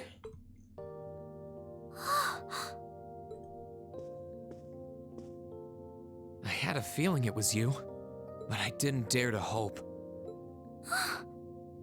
Where's Elise? It's you. It's really, really you. Your Highness. How did you get here? This all feels like a dream. Alright, so now to test if it's a dream. Reen? Yes, Princess Alphen. Will you go to the ball with me? No, Princess Alphen. It's not a dream. Please don't tell me it is. I don't think my heart could handle the disappointment. It's really me. I'm so glad you're safe. I'm so sorry that you had to go through all of this. If I hadn't been so weak and careless, none of this would have happened. You mustn't apologize. Simply being able to see you again is more than I could have hoped for. You must have been really lonely. I'm here for you now, though. I might not be the most reliable person for the job, but I'm not going anywhere. 5 seconds later, Reen's like, okay, gotta piece out of this airship. See ya, Princess Alphen. So that's what you've been doing all this time? Yeah. I was happy all of us were able to get back together again, but then yesterday, I ended up being invited onto the ship by Duke Cayenne. That's why I'm here, talking to you. I do recall thinking things were a little noisier than usual yesterday. Now I know why. Strange as it may sound, I suppose I owe the Duke my thanks. Spooky trail stream, what is that of smudge? After all, if not for his invitation, we wouldn't have been able to find each other like this. Sorry. I wish I could say I'd snuck on board to rescue you or something.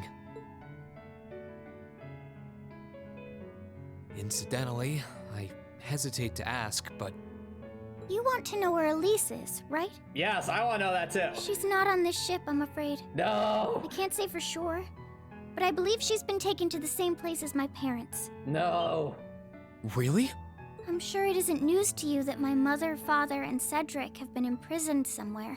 And apparently, they've chosen Elise to be my family's attendant. What? So it's likely wherever they've been taken, she's right there with them. Really? I'm not sure whether to feel relieved or what. I can hardly blame you. I feel exactly the same way, even. But why were you alone imprisoned on this airship? Surely there must be some reason. That was Duke Cayenne's decision. Yep. Leverage, Reen. Leverage. I believe he's using me to suppress potential rebellion in areas occupied by the Alliance, by having me address the people and calm them down. Forgive me for saying so, but that's a little messed up. Using you like that. I agree with Reen here. That's really messed up on Duke Cayenne's part. I don't especially mind doing it, honestly. It's a simple enough task. People all across Erebonia are uneasy about this war. And as princess, I should do what's within my power to help calm their nerves. But you're being used, Princess Alphen! But at the expense of your own feelings? Yeah. I know you want to help, but you can't be happy about being used as the Alliance's puppet to deceive them. Plus, you've been forcibly separated from your family, your best friend. You don't even know where they are. Yes, but... Oh, why even bother? You see through everything, don't you, Reen? Anyway, putting my feelings aside, What do you... I presume you don't intend to actually do whatever Duke Cayenne tells you to. Well... I'm really not sure what to do. Reen, I'd say take the intel you got, run, and, well, regroup with everyone, and then we'll figure things out. The longer this war goes on, the more people will suffer because of it. Alright, that's a fair point, Spectrum. I think Princess Elfin is, fine as a character when she's... I'd say when she's not shipping Reen with his sister, and 2, when she's not being super perverted. Which unfortunately, at least thus far, has been like sort of a 50-50 split in how often that happens. Here's hoping we get more wholesome moments with Princess Elfin and not more stuff that's, just plain out of nowhere, I don't seemingly. feel as though siding with the Noble Alliance is the right course of action. And the same goes for the Imperial Army. I can't in good conscience side with them either. I see. There's so much to think about. You're being used as a puppet against your will? And then Elise is imprisoned somewhere too, being forced to do who knows what. I have to act somehow to change things. That wasn't your fault, Reen. Ever since I was taken in by my family all those years ago, I've tried to be a brother figure to her. I became the person I am today because of them. Oh, we'd have to see he on Elise. Oh, it's so cute. It's so stinking cute. I mean, young Reen was also really, really cute. But, sorry. I can't. It's too cute. They've always loved me like they would a real son. And she's always treated me like a real older brother. You saw that power of mine, didn't you? And what I look like when I use it? Well, yes, I did. Back when I was a kid, something just like that happened. I ended up using it right there in front of her. She should have been terrified of me. But if she was, she never once let it show. Right, I remember that from last game. And that was when I swore, deep within my heart, no matter what happened, no matter what I had to do, I would always protect her. And that's why I can't help but wonder. I can't help but wonder if now's the time to live up to that promise. If I should put her before everything else. Even if I have to ignore or outright betray my own personal beliefs in the process. No. Don't go back on your personal beliefs. There will be an opportunity, Reen, to save your sister. Reen. As your honorary little sister, I order you to get a hold of yourself! What? What? Your Highness. I know Elise far better than you think I do. In fact, I'd even go as far as to say I know her better than you. And Reen's like, that's a stretch. Reen, she's already told me so much about what happened 8 years ago. She told me about how that snowy day was what inspired you to take up the sword. Oh. She told me how traumatic that moment was for you. How what happened stays with you even now. And she even told me that, while she hated how she felt the tiniest bit happy because of it. Because it meant that your attention, your guilt, and your sense of responsibility were directed towards her and no one else. And she knew more than anyone how selfish that was. Wow. She may have had other reasons for choosing to go to Saint Estrella, but her main reason was that she didn't want you to keep feeling guilty because of her. Wow! Whoa! More than anything else, she wanted to free you of your burdens. Huh. Well, that puts the perspective on the conversations Elise had with Reen last game.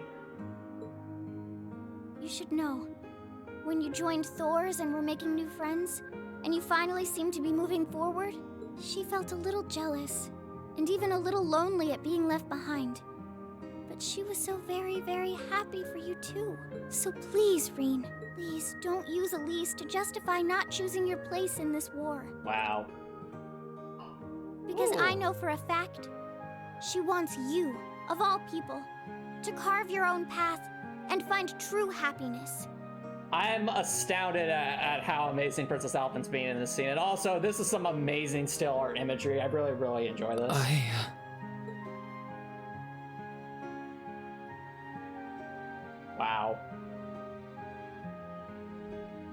How could I have been so blind?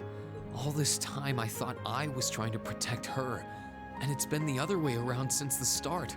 And that's not just true for her either.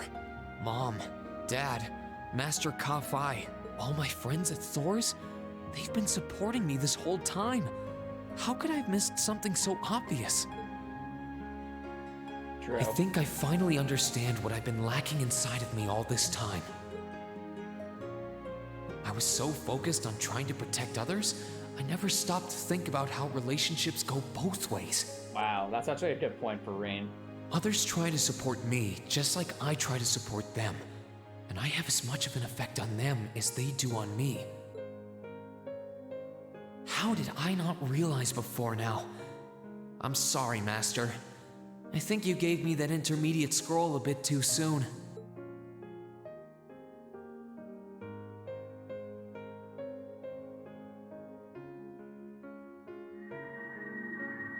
But better to realize late than never, I suppose. Because now I finally feel like I'm ready. As long as I keep that fact in mind, I won't lose control again. Oh.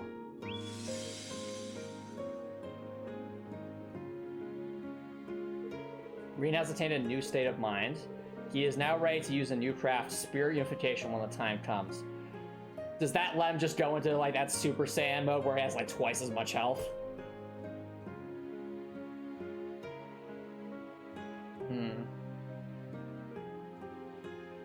Are you alright? I'm fine. And I've got you to thank for that. Forget honorary. You sounded just like my real sister for a minute. So, thank you. I think it's time we get going. Yeah, I should get going before you ruin this otherwise amazing scene, Princess Alphen. I wouldn't want to keep my classmates waiting any longer than I already have. Spot you're saying this is the moment where you think Reen cannot becomes the strongest member of class 7. You mean like when he's finally able to use his basically his Super Saiyan powers? I guess I did see that. I think that makes sense. A pity, but you're right.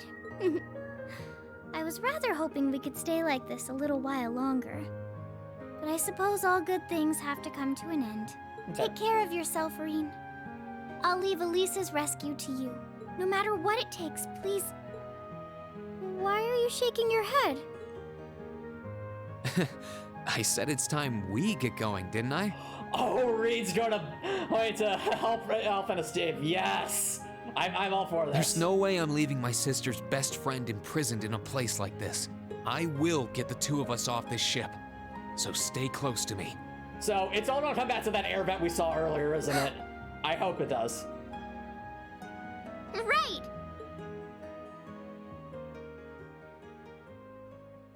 You know what'd be really funny about this? If assuming Reen and Alphen are able to escape this ship together, I think Duke Cayenne is going to be super angry. Like really, really angry. He's like, we invited him onto the ship to convince him to join our side. And you let him get away with one of our Bardane ships?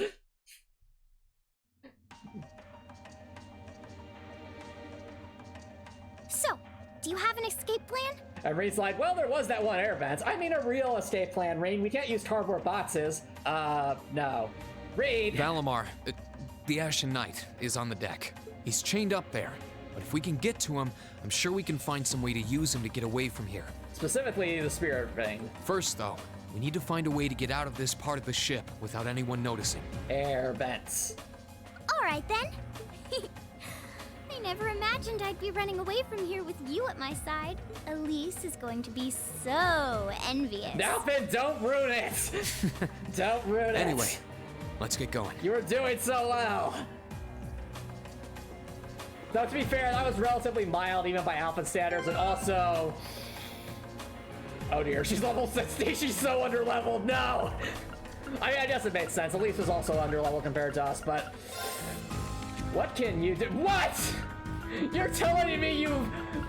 Yep, that's right, Reed. I'm a complete liability. I haven't spent any time learning how to defend myself because I'm the princess. What would you expect?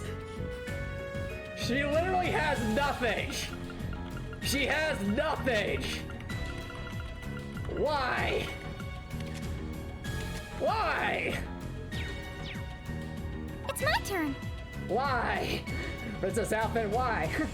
Because I'm the princess. I don't have to lift up my picture to do everything. Now, don't rescue me, Reen. Okay.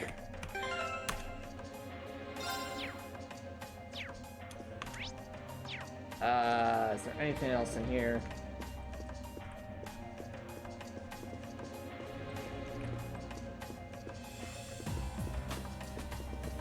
You have to get steal some books, or no, okay. Guess we're out. There are a lot of very strong people here, so try to keep your voice down. Not to worry.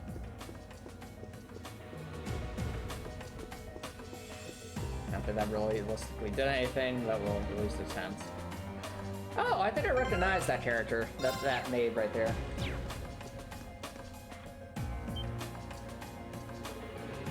Good day, Princess Alpha. And Master Reen, was it? Yeah. Now we've enjoyed our fateful reunion with one another. I wish never to be parted from him again. She really wants the poor maid to take things the wrong way. Wow. Is that so? Why, how wonderful. I imagine you don't want me to repress you on what way he's rather special to you. Quite the contrary. I prefer such pressing on if you don't mind. Although the answer should be all but obvious with a little thought. No! Oh my. No! See, even Reed's he's put off by this. Alpin, we're supposed to escape, not ruin my sanity. Wonder what Fee's gonna do. She ain't the type to lose heart over something like this. Who knows? All we can do is focus on the task at hand. We have our own objectives to fulfill. Anything beyond is our concern. True enough. Anyway, want me to pour you another glass? That might be our best chance to escape. I didn't realize we have some bonus dialogue. How dreadful. It's a terrible shame to be spending a beautiful day napping away at this. The boredom of damage or flames. Yep. Wish there was something on around here that does me a good fight.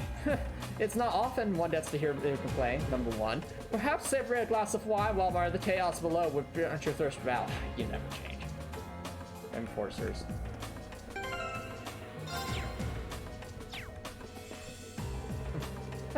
What are you doing? Put that puppet of yours away right this instant! My apologies. I thought another miscreant may have made its way into my room. I'm nothing of the sort, thank you very much. I've come to lecture you about how you spend all your time sleeping. Truly, you must this place be filled with... Truly, why must this place be filled wall to wall with nothing but lunatics?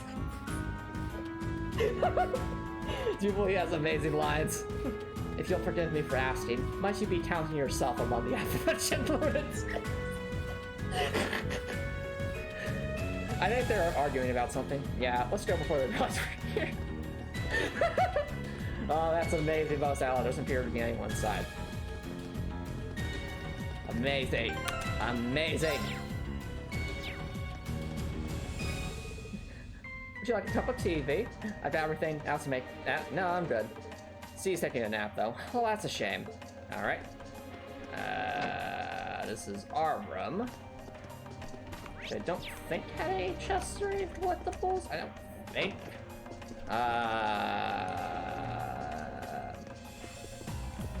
Nope. There's this room over here. Doesn't appear to be on one side. All right. All right. Let's see if the air vent still works.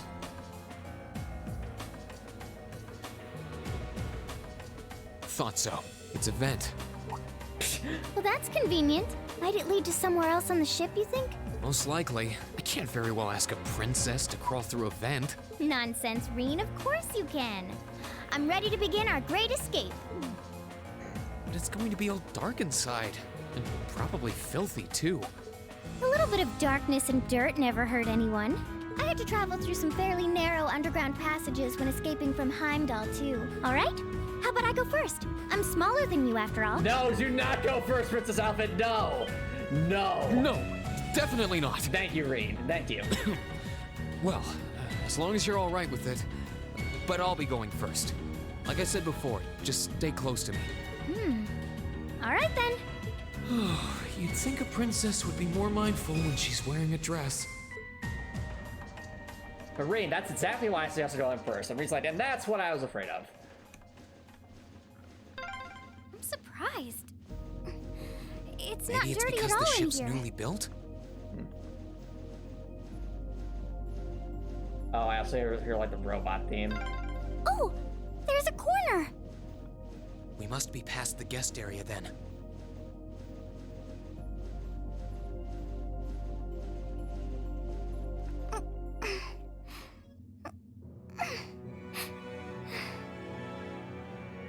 What was that, Princess Alphen?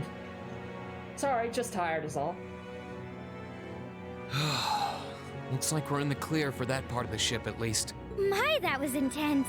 It's like I've stepped right into the world of one of those spy novels that are so popular these days. Anyway, here's hoping we can make it to the deck without getting caught. Oh, we're totally getting caught. What is it? Soldiers are coming this way. Keep a safe distance and let me handle this. Uh-oh. Oh no! It feels like the closest thing we have to someone ordinary around here is that kid. The fact that we have a lightsaber there has me very worried. It's pretty nerve-wracking having to be around them all. I just wish I could get to see Princess Alphen in person. Oh. The timing. Too late. Good luck, Green! My turn. What do you even do, Princess Alphen? Do you do anything? I have to do this all out here. Oh, at least they're on level to us, but still. Oh, I took off the HP regen ports. Why did I do that? Dear, this is going to be terrible. This is going to be awful. But we have a crit at least. Which means I should probably just go immediately for a Gale. Second form. Gale! Now's our chance. Oh, is Alphen like a healer? Gladly. Can you do anything? Oh, she apparently has something.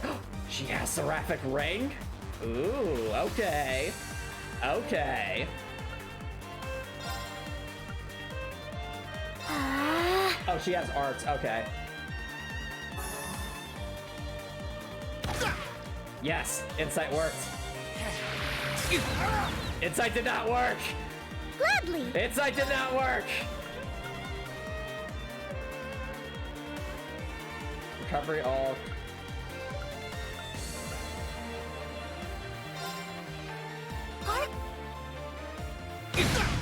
Ree's going to die. Ree is dead. Oh, life! Auto Thanks. cell ass, okay. I'm not done yet. This is going swimmingly. Oh, they don't actually have very much health. That's convenient. What's my strongest spell here? You know, can these guys be KO'd? They cannot. Alright. Judgment Bolt it is then.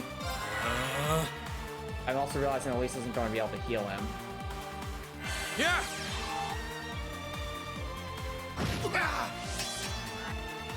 Green. I'm not done yet. Oh, this is not good. I have no idea what they're doing, but...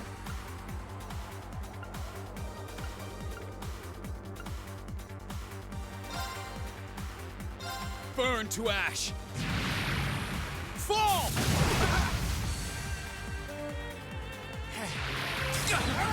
Reed. Oh, life! Thanks. Oh, can we, like, not lose this as long as Alphen's around? It's my turn.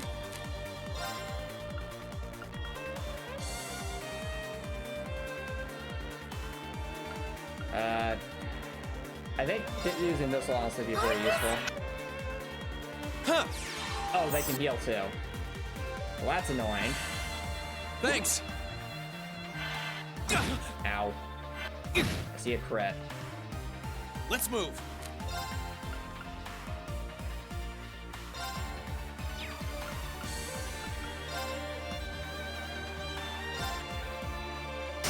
Now!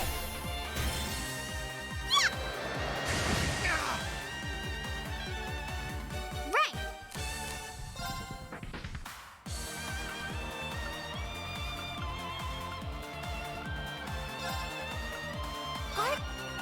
Let's move. Alright, well, this one's a crit. We should definitely try and make the most of this. I think Flame Impact was the strongest attack we had, but we could also just go for an F-Scrap. I'm just concerned that if we go for an F-Scrap, there'll be another battle later. And we don't have much opportunity to fix that. What's the strongest attack we have here? I think Flame Impact is. Burn to act. Now's our chance. Alright, well, one's down.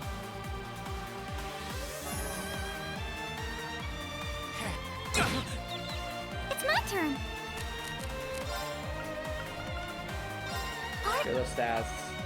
Where are the stats? That did not kill the stat down. Raid! Gladly. Raid!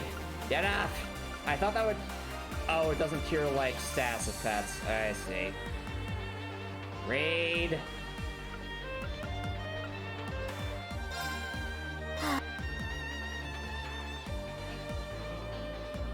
Get up, Raid! Right.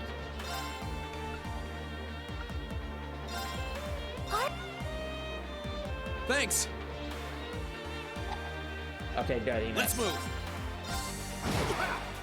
Right. All right. Ow. Here I go. All right, let's get rid of this guy already. He's had enough. What? All right. Are you serious?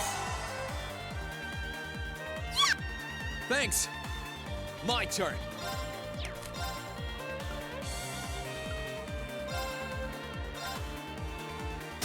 Now's our chance.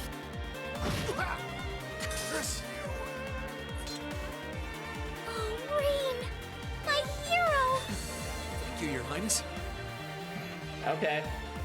Well, we see an interaction with Alphen at least. Pandora. Oh, is that the quartz that just increases damage of spells? It might be. Oh, they're strong. Are you all right, Your Highness? Yes, I'm fine. Thanks to you, of course. Let's be going. I'll be good. All right. Alright, well, we technically survived that, and I say that in the loosest sense of the term. Ooh. Yeah, she does, though. She does. She has the Pandora quartz. That's amazing.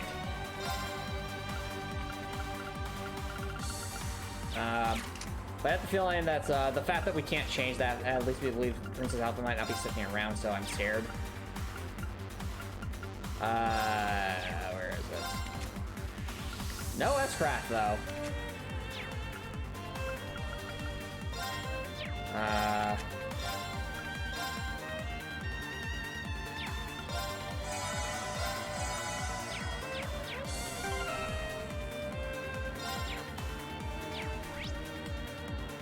Oh, this is a natural dungeon. Scary. Scary.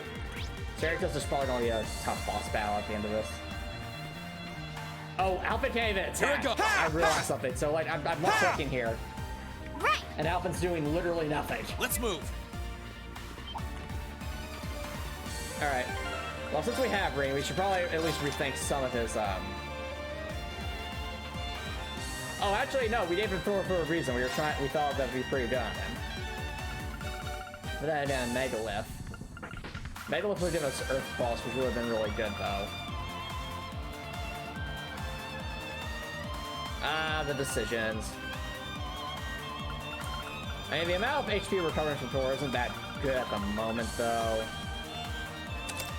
I want to just take this match just so we can heal ourselves.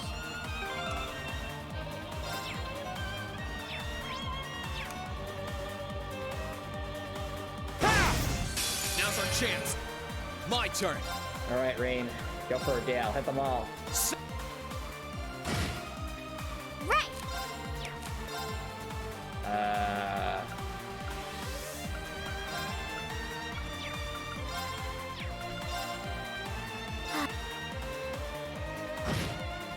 Let's move.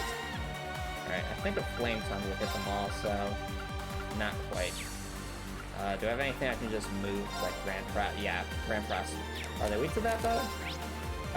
They are. Well, it's neutral, but still it'll work. Right.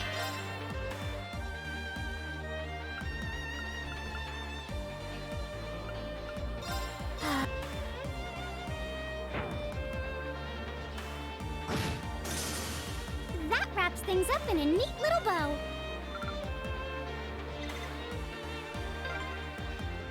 Are they mechanical monsters? They're called archaisms. Alright, Celestial Bomb. I don't suppose escaping through the windows would be an option. No. Probably not. We'll have to do this the long way. We need to get to Valinor already and just teleport out here. Out here. Good luck! These things. Let's move.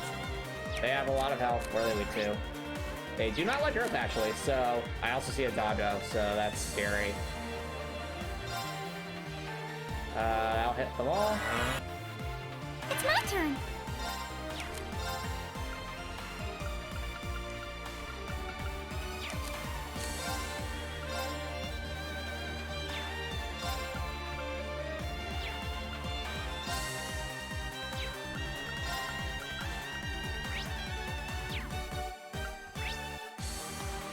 I think wind works the best on these, so Spark Arrow.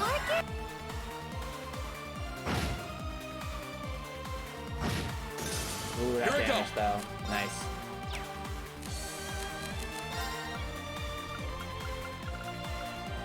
Another Grand Press Rain. That's the power of the 8 leaves.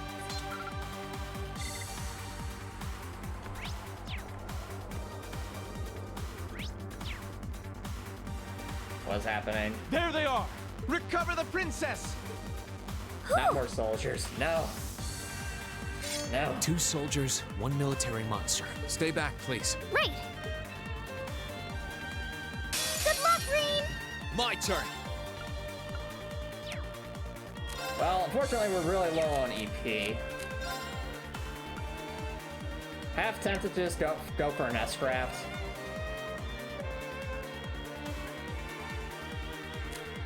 I think I will. Get out of here. Of course, that didn't defeat them. They're just going to heal it all back up, because why not? Right!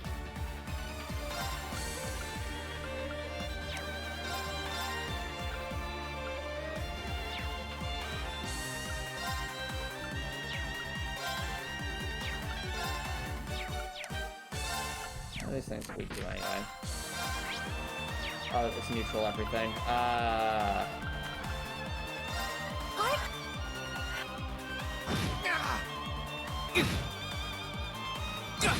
Ow. Raid. Right.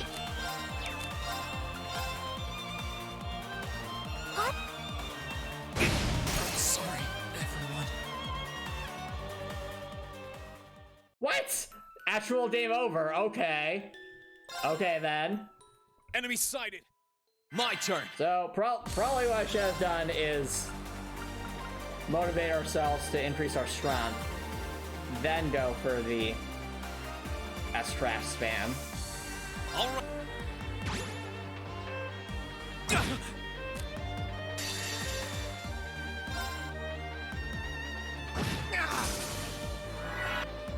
It's my turn.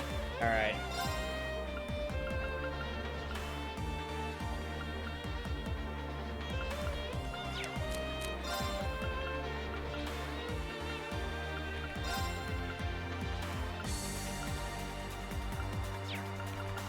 Can't play any games with these guys. No! Come on! Ow. It's my turn. Alfred! Alfred!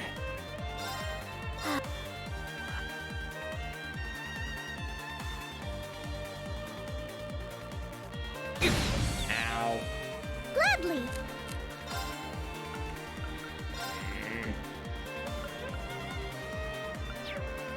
More gauge. Run! No. Okay. What's gonna do?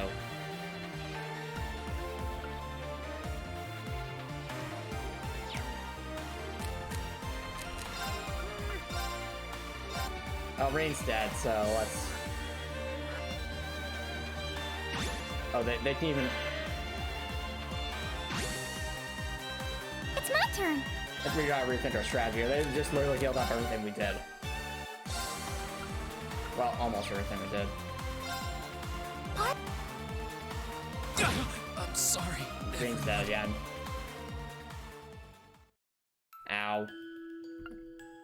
Alright, we'll have to rethink that fight real quick.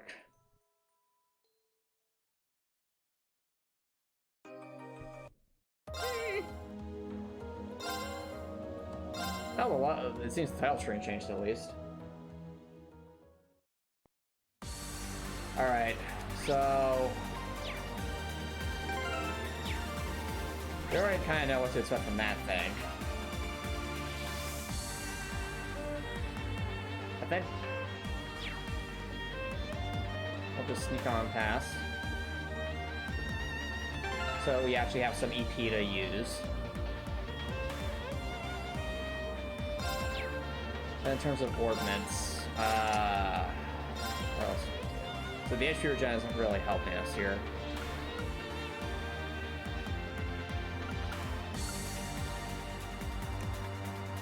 We could honestly just bring Toro so that way he can just one-shot them with his S-Draft. That's a possibility.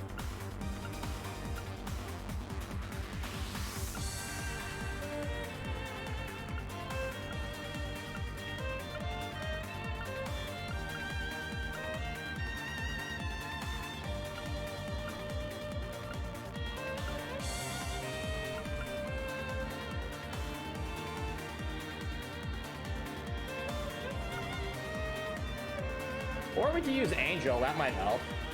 Because Angel would let us, you know, get back up in times of duress.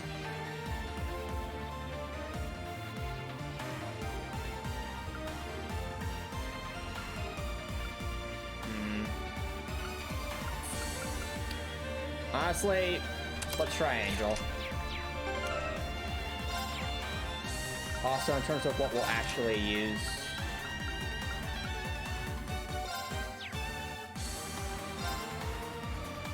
do I have Hydro Cannon.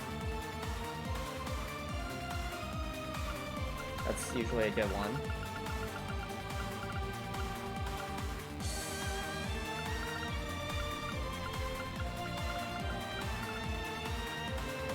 So, the problem, Chopper Nicholson, is that we're literally battling these soldiers that can heal themselves, and all I have is Reen and Princess Alphen to work with, which is not ideal. Not ideal in the slightest. Does Angel have... it does not. I'm trying to think of what's going to give us, like, the best leg up here.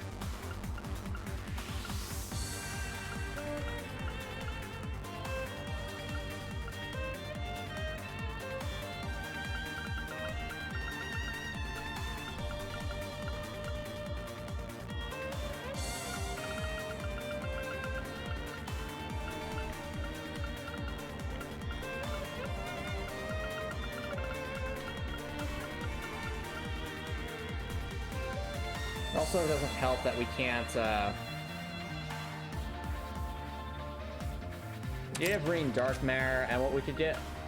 okay, they let us edit literally one of Elisa's things.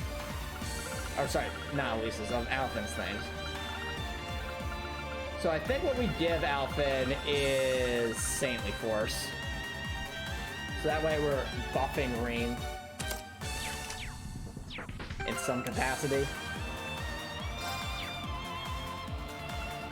Either that, or we could just use... I'm also realizing RCP is not maxed out. That was probably because we didn't do the battle previously. No! No! Back! Back! Let's move! Back, I say. Alright, the strongest thing is probably going to be... Dark Matter. It's my turn.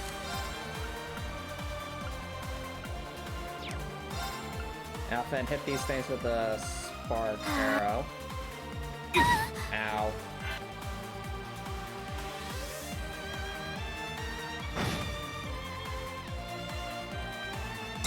No. Stop. Here I go. Oh, I just noticed there's a dot in the background. This is not ideal. Now's our chance. I literally did this to try and recover CP. It seems to have been a mistake. This is a horrible mistake. This is unfortunate. This is a horrible mistake. What is this weak to? Which one?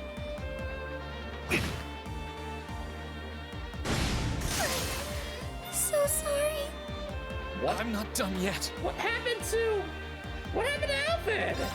Why is she unconscious? Why? Why? Did you do this, Dono? I'm sorry. Well, we're dead anyway, so. Whoops.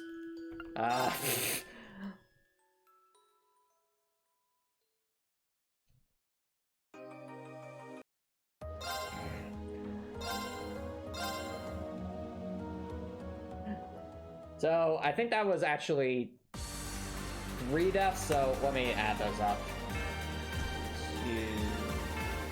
Sorry about that, chat.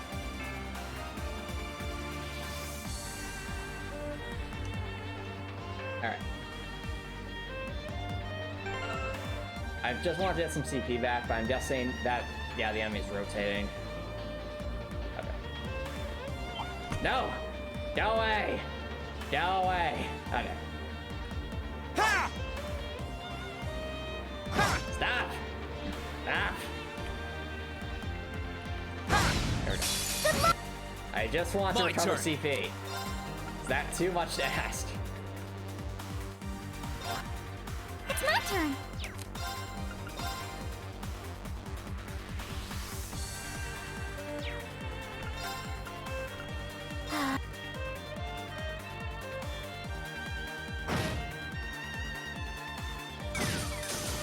Here I go.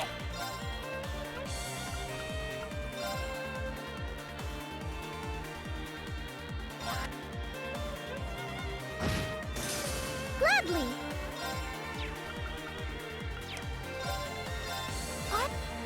Let's move. That's the power of the 8 leaves. All right, we're okay. I think we're okay. Maybe. So now we have 200 CP. I think, actually, maybe instead of Angel, we just go for Tauros and hope for the best on damage. It says damage increased by 100% on attacks and traps. I'm hoping that includes S-traps. Well, this will be the ultimate test of whether or not this includes S-traps. There the Two so Right. This is the fight we lost last time. Good luck, Reed. Let's move. All right. So I think we still have some strength increasing. We only have 1 though. I don't want to waste it. What about the Amir Manju?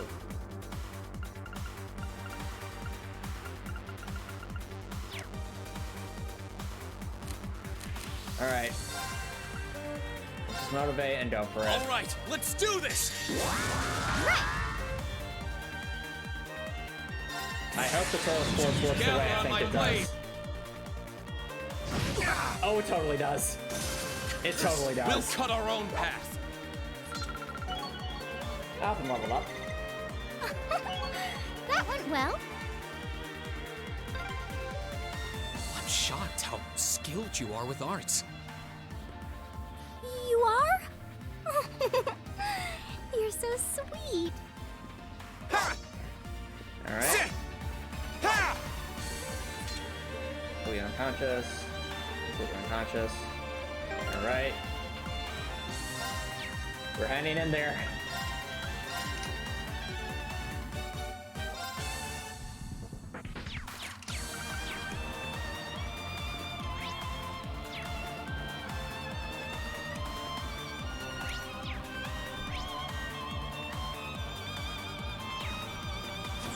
I just want to make it to the healing point. That's my main prerogative right now.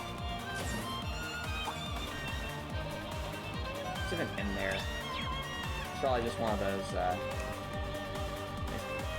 let me get to my healing point and I'll be happy.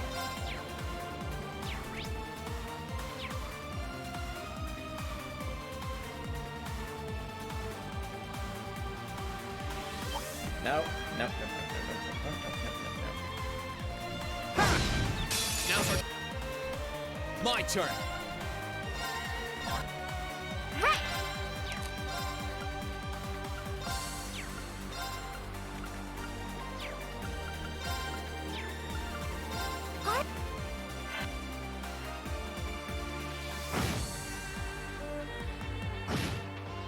Here I go.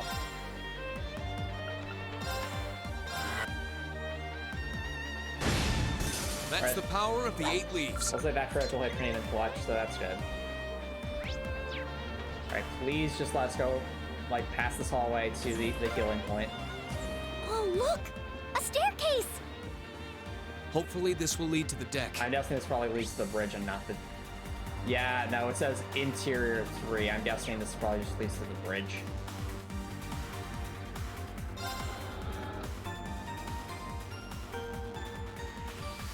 Alright.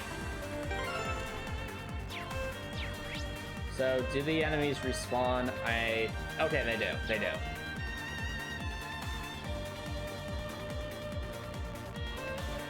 Well, chat, it is getting super late, so I think this is probably a decent spot to wrap things up for tonight.